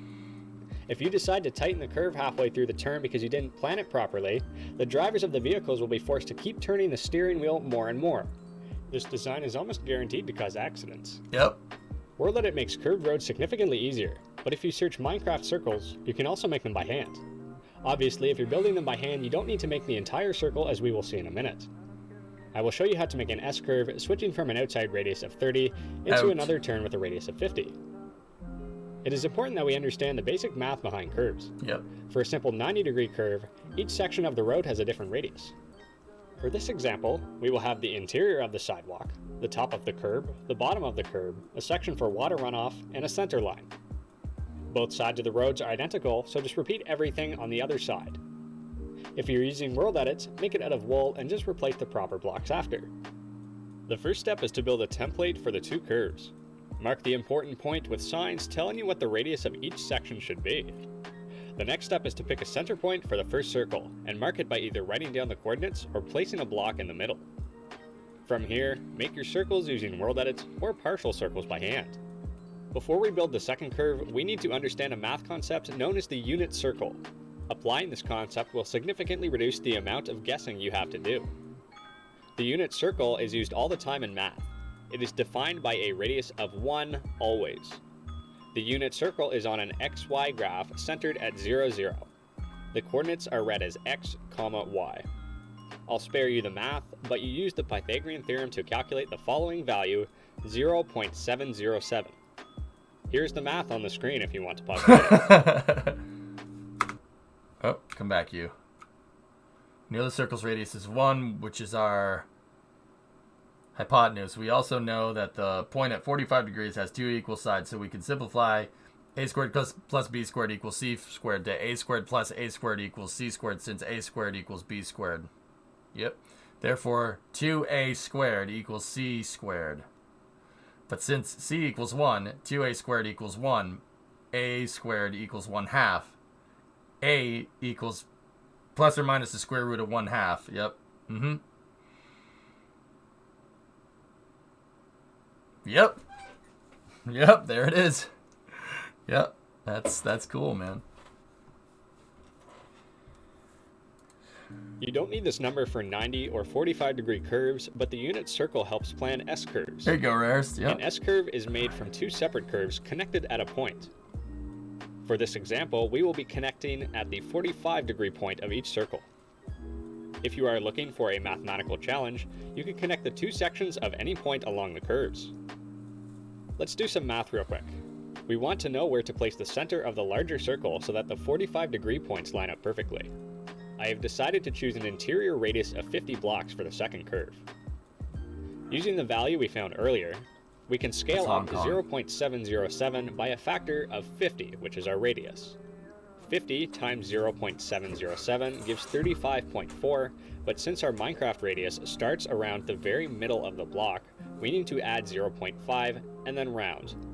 35.4 plus 0.5 is 35.9, which is very close to 36. Now, if we go 36 blocks out from the 45 degree point marked on the screen and down another 36 blocks, both numbers including the initial block, we now know where the center of the new circle is. If you're using World Edit, make the curves at slightly different heights and use the move command after you're done. From here, we can repeat the same process as before. Notice how the curves line up very closely. It is unlikely that they will line up perfectly since Minecraft is made of blocks. Make minor adjustments until you think it looks good. Next, if you have been using World Edit, delete the excess of your circles. The final step is to fill in and replace the blocks as shown here. Congratulations, you've just made an S-curve, and your city is superior to 99% of all other Minecrafts. Yeah, dude. See that? That's what the marina area, Alleviate, you're telling me about that? That's what I kind of wanted to end up looking. That's pretty sweet, dude. That's in Minecraft. It's cool. S-curve, and your city is superior to 99% of all other Minecraft cities. Using these techniques, you can scale up your roads to make large interchanges, incorporate height changes, and even have complex multi-lane curves with road dividers. Who made this video? Let me see. Give credit where credit is due. That's coming from the YouTube channel Alpine1. I'll post that in chat. That's cool, world. Right on. Cool. All right, dude. Yeah, no, that's, yeah, I'd say you got that down pat going over to our city, you know, when you, it really shows like over here with the planning and the intersections and stuff. That looks freaking sweet. I love that little ring-a-dink through there. That's cool. Alpine1 is a genius. Tons of cool videos. Super. Cool. That's sick. Just a helicopter up there, too. Hey, we have something like that. Ours ain't a helicopter, though, Keith. Do you see it? It's not the balloon.